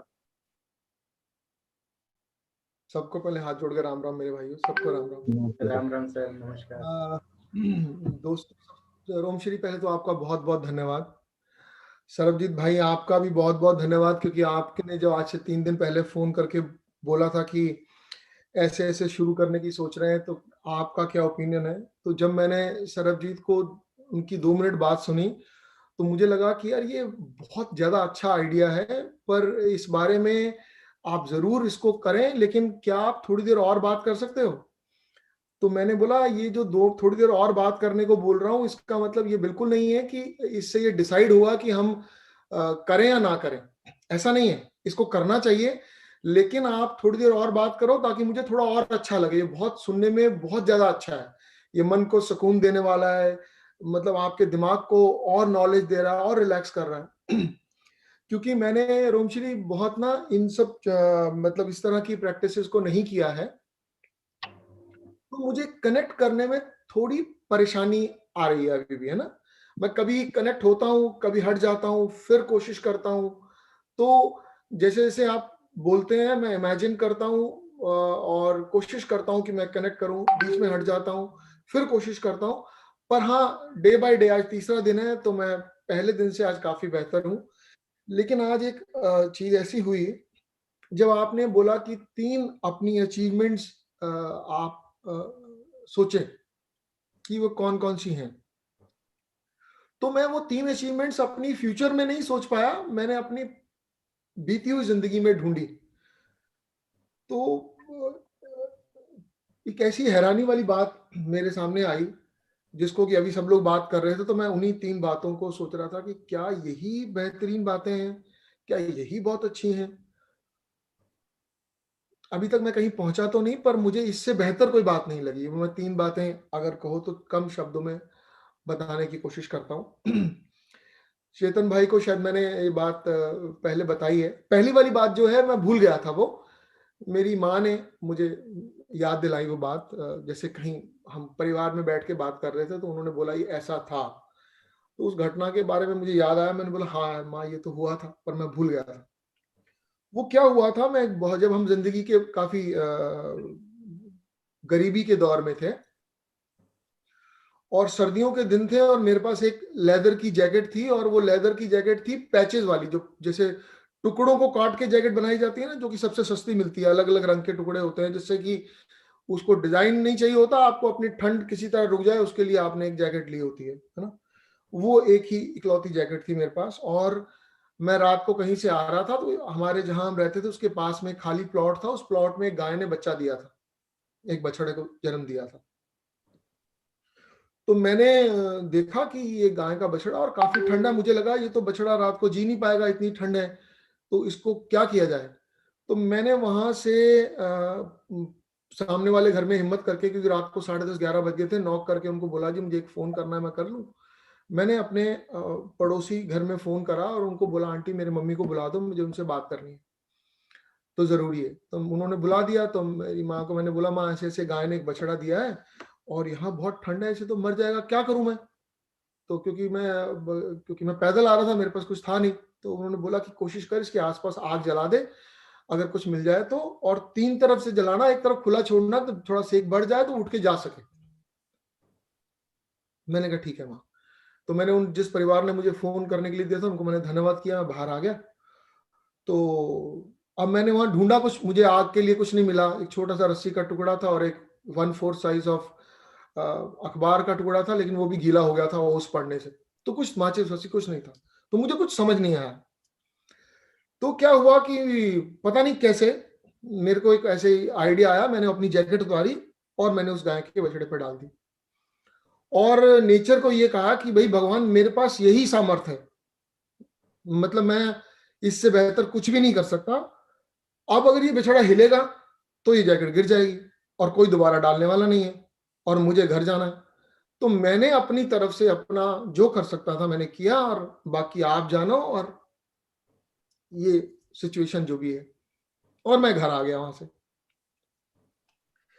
तो जब मैं घर पहुंचा तो मम्मी ने बोला वो तू इतनी ठंड में आ रहा है, कमीज पहनी हुई है, तेरी जैकेट कहाँ है।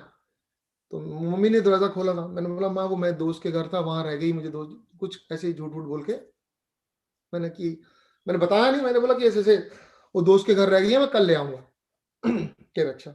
तो मैं आ गया। उसके बाद मेरे मन में थोड़ी बेचैनी थी। तो अगले दिन सुबह मैं उस प्लॉट पे गया देखने के लिए कि कुछ अनहोनी तो नहीं हुई है। तो वहां ना गाय थी, ना उसका बछड़ा था, और ना ही जैकेट थी, लेकिन मेरे मन को ये तसल्ली थी कि वहां कुछ ऐसी कोई खराब घटना नहीं घटी है। तो एक तो ये बात मुझे लगी कि मेरी जिंदगी की 3 अचीवमेंट्स में से एक ये लगी मुझे। दूसरी एक घटना 2002 की है। एक कोई परिवार में ऐसा काम हुआ जिसके काम के बाद मेरे पिताजी को मुझसे हमेशा शिकायत रहती थी कि मुझे वो बहुत पढ़ाना चाहते थे। वो चाहते थे कि मैं आईएएस बन जाऊं, आईपीएस बन जाऊं, और मेरा पढ़ाई में मन नहीं लगता था, मेरा खेल में बहुत मन लगता था। तो ये मेरे पिताजी के जो उनकी जो उम्मीद थी या उनका जो चाहत थी उससे बिल्कुल उल्टा काम था। मतलब समझे कि 180 डिग्री अलग था। वो इस कोने पे थे और मैं इस कोने पे था, बस इतना फर्क था। उनके लिए खेलना, मतलब खेलते हुए देखना मुझे बड़ी परेशानी थी, और मुझे पढ़ना बहुत परेशानी थी। ऐसी सिचुएशन थी। तो ये शिकायत उनकी मेरी बचपन से लेकर काफी लंबे समय तक रही। लेकिन एक घर में एक ऐसा 2002 में काम हुआ कि मेरे पिताजी ने मुझे बिठाया अपने पास। तो उन्होंने मुझे बोला कि किसी काम पे बहुत खुश हुए हो, और मैं हैरान हूं उन्होंने कैसे बोला। उन्होंने मुझे कहा कि संजीव मतलब मैं तुझे आज ना जो पितृ ऋण है उससे मुक्त करता हूं। तो मैं बहुत हैरान था उनके शब्द सुन के कि मतलब, मैंने बोला डैडी क्या होगा। तो उन्होंने बहुत मतलब जैसे उनका मन भर गया और उन्होंने कहा कि तूने इतना अच्छा किया है। मैं 1 मिनट ये बंद कर दूं, सॉरी है। तो उन्होंने मुझे कहा कि मतलब तुम्हें पितृ ऋण से मुक्त करता हूं जी। तो मतलब एक ये घटना लगी। और एक तीसरी एक और घटना है। जैसे चेतन सरबजीत हैं, इनको थोड़ा आइडिया है ताकि ये भी मेरी ऑनेस्टी को समझे, इसलिए मैं शेयर करता हूँ कि मेरी दोनों बेटियां मेरे पास हैं। ये मुझे अपनी 3rd अचीवमेंट लगी। तो ये 3 बातें मुझे अचानक, जब मैंने चाहा कि उस परमात्मा को कि मुझे मेरी 3 अचीवमेंट बताएं, तो ये 3 बातें मेरे सामने आई। तो मुझे लगता है कि मैं जरूर मतलब उसकी कृपा हुई या मैं कनेक्ट हुआ उससे, जिसका ये रिजल्ट रहा, तो ये मेरे साथ घटा। तो बहुत सुंदर अनुभव, सुनने में शायद छोटे लगे पर शायद life transforming moments of your मुझे लाइफ। नहीं मालूम, पर बहुत सारा धन्यवाद आपका, बहुत सारा धन्यवाद। आपका धन्यवाद शेयर करने के लिए इतनी ऑनेस्टी के साथ। Thank you. बहुत बढ़िया। अब फाइनली मैं चेतन सर से कहूंगा कि वो कुछ अपना एक्सपीरियंस बताएं और अपने शेयर करें हमारे साथ अपने कुछ अनुभव। Thank you very much. Thank you Sanjeev मेरे भाई, thank you Romshree and everybody. Sanjeev ने बड़ी ऑनेस्टी से एक्सप्रेस किया, और जैसा संजीव ने महसूस किया, मुझे लगता है ऐसे और भी हमारे डिस्ट्रीब्यूटर होंगे जिनको ये परेशानी आ रही होगी, वो कनेक्ट नहीं कर पा रहे होंगे। तो मैं रोमश्री से यही कहूंगा, जैसे आज थीटा को पूरा एक्सप्लेन किया, ऐसे लगातार 5-7 दिन एक्सप्लेन करें, क्योंकि कई बार क्या होता है, व्यक्ति पहली बार में ठीक से सुन या समझ नहीं पाता, और प्रैक्टिस से सब कुछ होता है। तो 5-6 दिन जब आप एक्सप्लेन भी करेंगे और लोग कोशिश भी करेंगे, तो मुझे पूरी उम्मीद है हमारे संजीव भाई भी और बाकी वो सारे डिस्ट्रीब्यूटर भी अपने अनुभव ऐसे ही शेयर कर रहे होंगे जैसे बाकी लोग शेयर कर रहे हैं, जी क्योंकि ये सार्वभौम सत्य है। यहाँ पे कोई ऐसा व्यक्ति नहीं है जिसको कोई इंप्रेशन मारना है। मैं इस बारे में थोड़ा सा एक पहले तो अपने अनुभव शेयर करता हूँ, फिर बाद में कुछ एडिशन करूंगा थोड़ा सा। जब मैं उस क्रिएटर के साथ वननेस में चला गया, यानी उसके साथ था मैं, तो रोमश्री जी ने एक कमांड दी थी कि आप उससे लाइट लेके एक वॉल में जाके आपके साथ जितने भी कनेक्टेड लोग हैं उनको इनलाइटन कीजिए। तो अपने कंपैशन में, निष्काम भाव में, मैंने अपनी तरफ से सबको लाइट भेजी, उनको भी जो हमारे साथ हैं, उनको भी जो हमारे साथ नहीं है, वासुदेव कुटुंबकाय पूरे भारत में। क्योंकि जब आप क्रिएटर के साथ हैं, इनफाइनाइट शक्ति के साथ है, तो फिर कंजूसी किस बात की। तो हमने सबको अपनी तरफ से लाइट दी, और जब मैंने उनको बोला दिखाओ विटनेस की जब स्थिति आई, तो बहुत खूबसूरत अनुभव थे। बार बार वही दिखाई दे रहा है कि ग्लेज के नाम का एक सूरज धरती पे उदय हुआ है, पूरे विश्व में उस सूरज की रोशनी है। और ग्लेज के जो सारे डिस्ट्रीब्यूटर हैं वो एक दिए की तरह टिमटिमा रहे हैं, जो खुशियां बांट रहे हैं, धन बांट रहे हैं, ज्ञान बांट रहे हैं। ज्ञान से बड़ा धन कोई नहीं होता, क्योंकि ज्ञान के बगैर खुश होना मुमकिन ही नहीं। तो ग्लेज का एक एक व्यक्ति, मुझे लगता है हम इसी तरीके से दुनिया की बाकी नेटवर्क कंपनियों से अलग हो सकते हैं। खाली पैसा कमाना मकसद नहीं होना चाहिए, पैसा बाय प्रोडक्ट होना चाहिए, पैसा आशीर्वाद होना चाहिए, पैसा दुआ से आना चाहिए। दुआ कैसी, जो दूसरों को भला करके मिले। तो जो ज्ञान दान है और जितने भी तरह के दान हैं, ग्लेज के सभी डिस्ट्रीब्यूटर को मैंने खुले मन से वो करते हुए देखा, उनको टिमटिमाते हुए देखा, उनको रोशन होते देखा, उनके परिवार को रोशन होते देखा। ग्लेज परिवार पूरा आध्यात्मिक दिखा, ऐसा मुझे क्रिएटर ने दिखाया। तो ये मेरा आज का अनुभव था। बाकी आप बात करिए। वो जब आप सेशन लोगे फिर जोड़ूंगा, मैं सृष्टा और दृष्टा समझाऊंगा लोग। अच्छा, मुझे ऐसा लगता है कि तो आज का ये सेशन रहा, ये बहुत ही वंडरफुल रहा, बहुत ही बढ़िया। मैं अपना अनुभव जरूर शेयर करना चाहूंगा। एक तो जो भी लोग हमें पिछले कुछ दिनों में छोड़कर गए, मुझे उन सबको देखने का एक बार मौका मिला, और इस बार जब मैंने उन्हें देखा तो वो बहुत शांत, बहुत पीसफुल और बहुत रिलैक्स थे, और मैंने उन्हें मुस्कुराते हुए देखा, जिससे मुझे बहुत शांति महसूस हुई। मैंने अपने बहुत अच्छे साथी खोए हैं पिछले कुछ दिनों में, और उनसे मिला और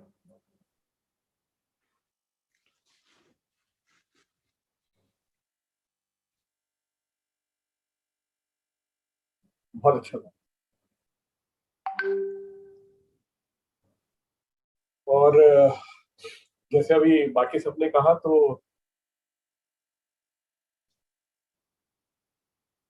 पूरा ग्लेस परिवार मुझे नजर आया।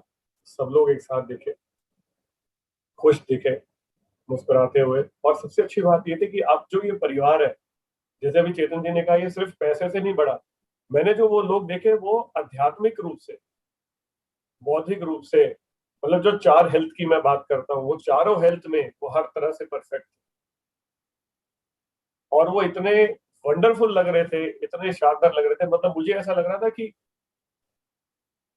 अगर कोई चीज जन्नत होती है, या अगर कोई चीज ऐसी है जो मतलब कोई अलग दुनिया है, तो मैं उस दुनिया को देख पाया। मतलब वो शब्दों में मैं बयान भी नहीं कर पा रहा, but it was amazing, amazing. और जो 3 चीजें थी वहां पर, पूरा ग्लेस परिवार दिखा, समृद्ध दिखा।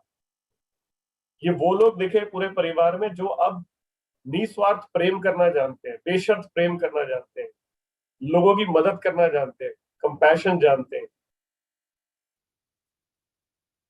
और इनके चेहरों पे जो खुशी थी, जो तेज था, वंडरफुल था, अमेजिंग था। और हम सब लोग मिलकर जो इस जीवन में आए हैं उसको आनंदित रूप से एंजॉय करते हैं। सब लोग मुस्कुरा रहे थे, सब लोग, एक भी चेहरा ऐसा नहीं था जिसके चेहरे पे मुस्कान नहीं। सब लोग अमेजिंग, बहुत खुश थे और बहुत मुस्कुरा रहे। आपका बहुत बहुत धन्यवाद रोमश्री जी, बहुत बहुत धन्यवाद। मैं ये बताऊंगा कि ये कार्यक्रम जब शुरू करने का विचार आया, ऊपर वाले ने जब ये आशीर्वाद दिया, तो हुआ ये था कि अब से करीब 4-5 दिन पहले की बात है, 5-6 दिन हो गए। एक ही समय पे मैं कई लोगों की क्रियाएं अटेंड कर रहा था, जो 13वीं कहते हैं, आप उसे क्रियाक्रम कहते हैं। मतलब क्योंकि अब वक्त ऐसा चल रहा था कि ऑनलाइन था, तो मेरा एक कजन था 24 साल की उम्र का, वो भी चला गया। और हमारे साथी राजू थे, उसके अलावा हमारे बड़े अच्छे मित्र हेमंत चोपड़ा, उनके पिताजी। तो ऐसे बहुत सारे लोग हैं जो हमें छोड़कर गए। और ऑनलाइन बहुत सारे लोगों के जो कार्यक्रम थे वो मैं अटेंड कर रहा था। उसी दौरान ये महसूस हुआ कि इस समय जो भी चल रहा है उससे उभरना जरूरी है, उससे बाहर आना जरूरी है। उसका कारण ये सब चीजें कहीं ना कहीं लोगों को डरा रही थी। जैसे अभी रंजनी ने बड़ी अच्छी बात बोली कि हम लोगों को ये समझाते थे आप हॉस्पिटल मत जाओ, आपको हॉस्पिटल जाना नहीं है। यानी जब हम किसी को कहते कि नहीं करना, तो भी हम उसे अट्रैक्ट कर रहे थे। तो हमारे मन में विचार वैसे चलने शुरू हो गए। और अगर जीवन में आप कहीं अटक जाते हैं तो आप भटक जाते हैं। अगर आप कहीं अटक गए तो समझ लीजिए आप भटक गए। और हम कहीं ना कहीं उस थॉट में अटक गए। उस थॉट से बाहर आना जरूरी था और उस तरफ देखना जरूरी था जहां प्रकाश है। प्रकाश की ओर देखना जरूरी, संभावनाओं की ओर देखना जरूरी। इसलिए ये आदेश हुआ। बहुत सारे लोग, जैसे रंजनी ने कहा कि मैं सोच रही थी कि कुछ ऐसा हो। मेरी जब आपसे बात हुई रोमश्री जी, आपने कहा कि मैं सोच रही थी कि कुछ ऐसा हो, तो मुझे लगता है ये आप सबकी सोच ही थी, जिस सोच ने का जो बीज था उसने जन्म लिया और हम सब लोग एक साथ एकत्रित थे। और आगे मैं आज बहुत सारी बात आप लोगों के साथ करना चाहता था, लेकिन मुझे लगता है कि समय जो है वो हम इस प्रोग्राम का एक लिमिटेड लेके चलेंगे, क्योंकि ये 40 दिन चलना है। तो इसलिए कोई ऐसी परेशानी नहीं है कि आज की बात आज ही खत्म होनी है। तो जो बात आज होनी थी वो कल करेंगे। थोड़ा थोड़ा करते हुए हम कंटिन्यू करते हुए चलेंगे। बहुत सारे विचार हैं मेरे मन में, मैं जो आप लोगों के साथ शेयर करना चाहता हूँ। बहुत सारे विचार हैं, चेतन जी के मन में होंगे, संजीव जी के मन में होंगे, रोमश्री जी के मन में, खुश के मन में। तो हम वो शेयर करते रहेंगे। बहुत बहुत अपनी तरफ से मुझे लगता है मैंने चीजें तैयार की हैं जो मैं आप लोगों के साथ साझा करना चाहता हूँ, शेयर करना चाहता हूँ। लेकिन इस सेशन को अगर चेतन सर, मुझे लगता है कि आज हम यहीं पर ही एंड करना चाहते हैं। अगर आप लास्ट में कुछ कहना चाहें, क्योंकि वक्त की बात है, कल कर लेंगे इसको आगे। ठीक है, तो आपकी बात से ही इसको खत्म करते हैं। ठीक है, मैं आज कुछ है जो मैं आज के सेशन से रिलेटेड कुछ कहना चाह रहा हूँ, जो ईश्वर से प्रेरणा हुई है वो बात बोल देता हूँ। नमस्कार दोस्तों, सरबजीत जी ने मेरे को ये दिया। मैं सोच रहा हूँ कि जो ईश्वर की प्रेरणा से मेरे को कुछ लगता है मैं आप लोगों को बताऊं। लेकिन कुछ भी बताने से पहले मैं आपसे बोल देता हूँ कि जो मैं आपको बताने जा रहा हूँ उसमें मेरा कुछ भी नहीं। ना मैं कोई महान व्यक्ति हूँ, ना कोई संत हूँ, ना कोई, मैंने भी जो संत हैं या जो ज्ञानी पुरुष हैं, रोमश्री जैसे लोग भी जो हैं, ऐसे ही लोगों से जो मुझे थोड़ा समझने का मौका मिला, वो ही आपको बता रहा हूँ। और मैं भी बहुत बहुत अनप्योर हूँ, अपवित्र हूँ, बहुत ज्यादा मैं भी ग्रसित हूँ चीजों से, लेकिन इस ज्ञान की वजह से जो मुझे मिला या जो उससे मैं अपने आप को खुद को बेहतर बनाने का प्रयास जरूर कर रहा हूँ। तो ज्ञान आपको हमेशा बेहतर बनने का प्रयास करने का मौका देता है, क्योंकि हमें समझ में आता है ज्ञान से कि क्या गलत है क्या सही है। अक्सर लोग बोलते हैं यार जीवन में मैं वही करता हूँ जो मुझे ठीक लगता है, पर सवाल यह है कि जो आपको ठीक लगता है क्या वास्तव में ठीक है? ये कौन तय करेगा? तो वो ज्ञान तय करता है। तो क्योंकि जो आपको ठीक लग रहा है आप उसी के हिसाब से काम करते हैं, आपका भी क्या दोष। लेकिन हम जैसे जैसे ज्ञान लेते हैं, जैसे जैसे पढ़ाई करते हैं, तो हमारे गलत सही बदलते हैं और उस हिसाब से हमारे आचरण में भी परिवर्तन आता है, हमारे व्यवहार में परिवर्तन आता है। तो मैं भी इस यात्रा पे ही हूँ, क्योंकि मुझे भी समझ में आया कि धन तो हमने अपार कमाया, लेकिन खुशी और जो है वो संतोष और ज्ञान से ही आएगी। तो इसीलिए मुझे लगता है कि इस पूरे सेशन में जो थोड़ा थोड़ा थोड़ा थोड़ा मैंने जीवन में सीखा समझा मैं आपको दूं, और जिसके लिए मैं भी प्रयासरत हूँ। हो सकता है जो मैं आज कुछ आपको बता रहा हूँ कल मुझे उससे कुछ बेहतर ज्ञान मिले, तो मैं अपनी पिछली बात काट दूं और बोलूं कि यार वो तब जो बोला था और आज जो बोल रहा हूँ उसमें ये अंतर है। क्योंकि ये यात्रा है। जैसे पहली क्लास में आपने कुछ सीखा, दूसरी में सीखा, तीसरी में सीखा, पांचवी में सीखा, तो समझ में आया जो पहली सिखाया था वो तो सिर्फ ऐसे ही सिखा दिया था, पर पांचवी वाला ज्यादा बेटर। तो इसी तरीके से ये भी यात्रा है। तो जिस जगह पे मैं हूं वहां पे जो मुझे समझ में आता है मैं आपको जरूर बताने का प्रयास करता हूँ। जो आपके मन में बड़े सारे लोग होंगे जिनके मन में प्रश्न होगा कि ये हम जो कर रहे हैं, क्योंकि कुछ करना उसमें विश्वास होना बहुत जरूरी है, ये हम कर क्या रहे हैं एग्जैक्टली, हो क्या रहा है, ये थीटा होता क्या है ना। तो जैसे अभी नसीम अख्तर ने बहुत अच्छी बात बोली थी कि अलग अलग शब्द हैं, अलग अलग बात है, मगर असली मकसद है उस परम पिता परमात्मा के साथ जुड़ने का। ये एक फोकस तरीका है प्रार्थना करने का, फोकस तरीका है उसमें लीन होने का, उसके साथ जुड़ जाने का। क्योंकि आपके जितने भी धर्म गुरु हैं सबने ये बात बोली होगी कि उस खुदा के साथ, उस ईश्वर के साथ, उस भगवान के साथ आपको जुड़ना है, उसके साथ जुड़ के उससे प्रार्थना करनी, उससे बात करनी। तो ये एक तरीका बनाया गया कि पूरे संसार से हटकर, क्योंकि जब आप एक तरफ तो प्रार्थना कर रहे हैं, ध्यान कहीं इधर जा रहा है कभी उधर जा रहा है, ध्यान है अपने अरे मैंने तो भैंस ही नहीं खोली, आज तो दूध ही नहीं चोया, और इस तरह की चीजें अगर हम ध्यान होता तो वो प्रार्थना उतनी फोकस नहीं होती। आप 1 घंटा पाठ पढ़े जा रहे हैं मगर ध्यान इधर उधर इधर उधर है। लेकिन जब आप मेडिटेशन यानी साधना करते हैं उस समय आप थोड़ी देर के लिए पूरी दुनिया से कट जाते। तो रोम श्री ने बड़ी खूबसूरती से आपको पहले एक स्क्रिप्ट के अंदर डाला, धीरे धीरे धीरे धीरे जब आपका सारा मन वहां लग गया तो फिर ईश्वर तत्व से आपकी मुलाकात कराई, चाहे कल्पना में ही कराई। लेकिन उस समय आप और आपका ईश्वर के अलावा कोई नहीं है। आप हैं और आपका ईश्वर है, और आप अपने दिल की बात उससे करते हैं, आप अपने ईश्वर से प्रार्थना करते हैं। और यहाँ पर एक कमाल की बात मैं आपको बताता हूं, जब आप ईश्वर में लीन हो जाते हैं उसको बोलते हैं वननेस। वननेस मतलब तू और मैं एक ही हो गए, आप उसके अंदर लीन हो गए। तो आपके पास 2 पॉसिबिलिटी होती हैं, एक होती है सृष्टा, एक होती है दृष्टा। सृष्टा कौन है? क्रिएटर है, परमपिता परमात्मा है। और दृष्टा कौन है? हम लोग हैं, जो वो जो करता है उसको सिर्फ देखते हैं, विटनेस। इसके अलावा आपके पास कुछ है नहीं, विटनेस होने के अलावा कुछ है नहीं। करेगा तो वही आपकी दुआ, आपकी प्रार्थना से ही करेगा। तो सवाल यह है कि सृष्टा और दृष्टा भाव क्या है। इस मेडिटेशन में दोनों चीजें रोमश्री ने करवाई। पहले उसने हमें परमपिता परमात्मा में लीन कर दिया कि मानो तुम ही परमात्मा हो, क्योंकि तुम उसकी गोद में बैठे हो। और फिर बोला है कि अब तुम क्रिएट करो, सृष्टा बनो और देखो अपना जीवन कैसे क्रिएट करना चाहते हो। यानी ये वैसा ही है जैसे आप परमात्मा से वरदान मांग रहे हो, लेकिन उन्होंने आपको उनकी जगह बिठा दिया कि मांगो क्या मांगते हो। फिर आपने खूबसूरत जीवन का वहां पे चित्रण किया, मैं ऐसा चाहता हूँ, वैसा चाहता हूँ, परिवार, देश, ग्लेज, उसके साथ आपकी समृद्धि, आपका ज्ञान, बुद्धि, जो भी आप मांग सकते थे, आपने वैसा एक संसार क्रिएट किया, क्योंकि आपको सबसे ज्यादा पावर दे दी है क्रिएट करने के लिए। इसको बोलते हैं सृष्टा, यानी सर्जनकर्ता, यानी कि क्रिएटर।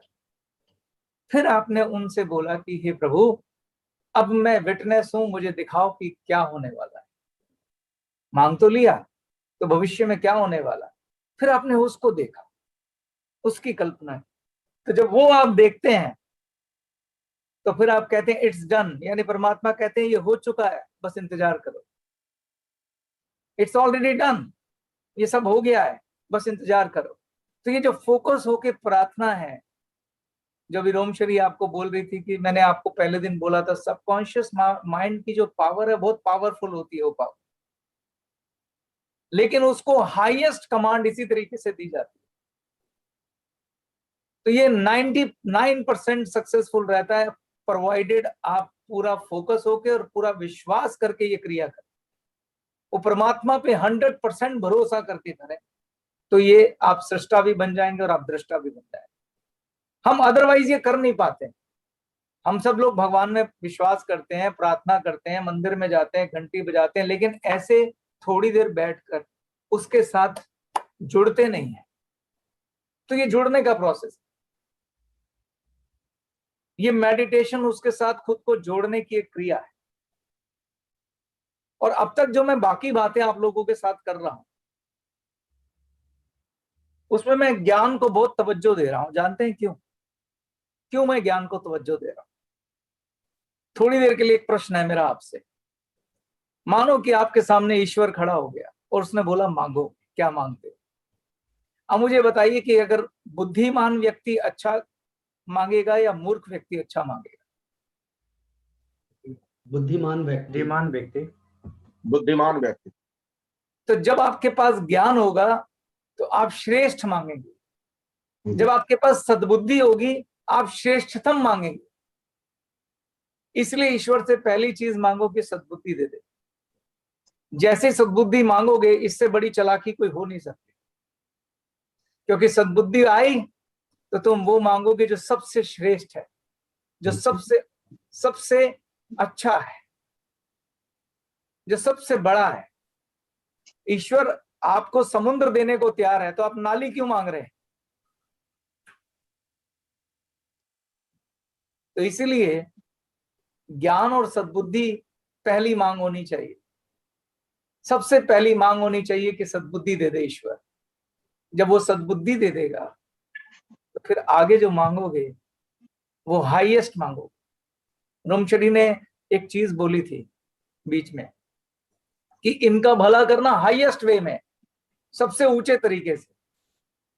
ये बहुत सुंदर मांग है, क्योंकि हमने एक और भी, वो उससे भी एक आगे कदम चली गई। उन्होंने क्या बोला कि मुझे मालूम है सबसे बड़ी बुद्धि तो आप ही के पास है, तो आपको जो लगता है सबसे ऊंचे तरीके से आप कर सकते हो वो कर दो, क्योंकि मेरे को तो, मेरी बुद्धि तो लिमिटेड है, मेरा ज्ञान लिमिटेड है, मुझे तो सोचना भी नहीं आता। पर आप तो हाईएस्ट हो, आपसे ऊंचा कोई है नहीं, आपसे बलवान बुद्धि किसी के पास नहीं है, आपसे ऊंची बुद्धि किसी के पास नहीं है, तो आप ही सोच लो मेरी जगह पे क्या करना है। इससे ऊंची मांग कोई हो नहीं सकती, है ना? तो इसीलिए उन्होंने, ईश्वर तत्व ने आपको सृष्टा भी बनाया। जब आप वरदान मांगते हैं तब सृष्टा हो जाते, और जब वो वरदान पूरा होता है तो आप दृष्टा हो जाते। सवाल यह है कि जब आपको सृष्टा बनाया तो आप मांगेंगे क्या? इसीलिए ज्ञान का बहुत महत्वपूर्ण रोल है। इसलिए मैंने जो आपको कल 5 चीजें बताई थी, कोई बता सकता है? कौन बताएगा 5 चीजें? हाँ, कुछ बताओ।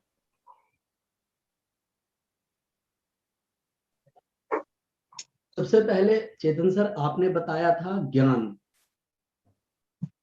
दूसरे नंबर पर बताया था सर ध्यान, तीसरे पे था दान, चौथे पे था जप, 5वें पे था समाधि। Very good. ज्ञान, ध्यान, दान, जप, समाधि, ये सीक्वेंस में है। जब आप ज्ञान लेते हैं तो एक होता है ऊपरी ज्ञान ले लिया। ज्ञान लेने के दो साधन हैं, एक सत्संग जो इस समय चल रहा है और एक स्वाध्याय जो आप पढ़ते हैं। आप जिस भी धर्म से हो, सब ज्ञान श्रेष्ठ है, कोई ज्ञान छोटा बड़ा नहीं है, क्योंकि ईश्वर ने कोई भेदभाव नहीं किया, सब जगह ऊंचे पुरुष, ज्ञानी पुरुष भेजे हैं उन्होंने। तो आप स्वाध्याय करिए, आप जो भी ईश्वर ने आपके धर्म में अच्छी किताबें, अच्छा ज्ञान का तरीका दिया है, गुरु ग्रंथ साहब दिया है, कुरान दिया है, भागवत गीता दिया है, रामायण दिया है, महाभारत दिया है, बाइबल दिया है, आप उसको खुद पढ़िए, स्वाध्याय, उससे आपको सच्चा ज्ञान प्राप्त होगा। और उसके बाद ध्यान, जो आपने ज्ञान लिया उसका चिंतन करिए, उसके बारे में सोचिए। आधा घंटा बैठिए, आज मैंने क्या पढ़ा, उसको भीतर उतारिए अपने अंदर, उसको बोलते हैं ध्यान। और दान, क्षमा दान, धन दान, सेवा दान, सम्मान दान, ज्ञान दान, श्रम दान, धर्म दान, आभार दान, सहनशीलता, ये बड़े शुभ कर्म है, इसका फल, इससे ईश्वर प्रसन्न होता है। जप, जिस ईश्वर को आप मानते हैं उसका जप करिए, इससे आपका पूरा का पूरा आत्मन शुद्ध हो जाएगा। और जब आप शुद्ध होंगे और इस तरह की मेडिटेशन करेंगे और ईश्वर के सामने उपस्थित होंगे कि तो यकीन मानिए आप हाईएस्ट ही मांगेंगे, जो सबसे ऊंचा है वही मांगेंगे। आप समुद्री मांगेंगे, आप नाली नहीं मांग सकते। तो ये साधन है, इन साधनों को हमेशा साथ लेके चलिए। इसके साथ मैं अपनी बात समाप्त करता हूं। धन्यवाद। Thank you sir. तो दोस्तों, आज का ये सेशन हम यहीं समाप्त करते हैं और मिलते हैं कल डे 4 सुबह 10 बजे। तब तक के लिए ईश्वर हम सबको स्वस्थ रखे, व्यस्त रखे और मस्त रखे। जय हिंद, जय gallery. Thank you. Thank you so much. जय गैलरी। जय गैलरी। दोस्तों, जैसा अभी सरबजीत सर ने बताया कि आज हमारा तीसरा दिन समाप्त हुआ बहुत अच्छे और बहुत बढ़िया तरीके से। तो आज ये तीसरे दिन का ये वीडियो लाइव YouTube के ऊपर है, आपको मालूम है। तो अपने परिवार में, अपने दोस्तों में, अपने टीम के एक एक डिस्ट्रीब्यूटर तक इस ज्ञान को पहुंचाएं और इसका अभ्यास करें, अपने इसे जीवन में उतारें। इन्हीं शब्दों के साथ आज के इस कार्यक्रम को हम यहीं पर विराम दे रहे हैं। तो मुलाकात करते हैं कल सुबह फिर 10 बजे। धन्यवाद। Thank you so much sir. Thank you so much. जय हिंद।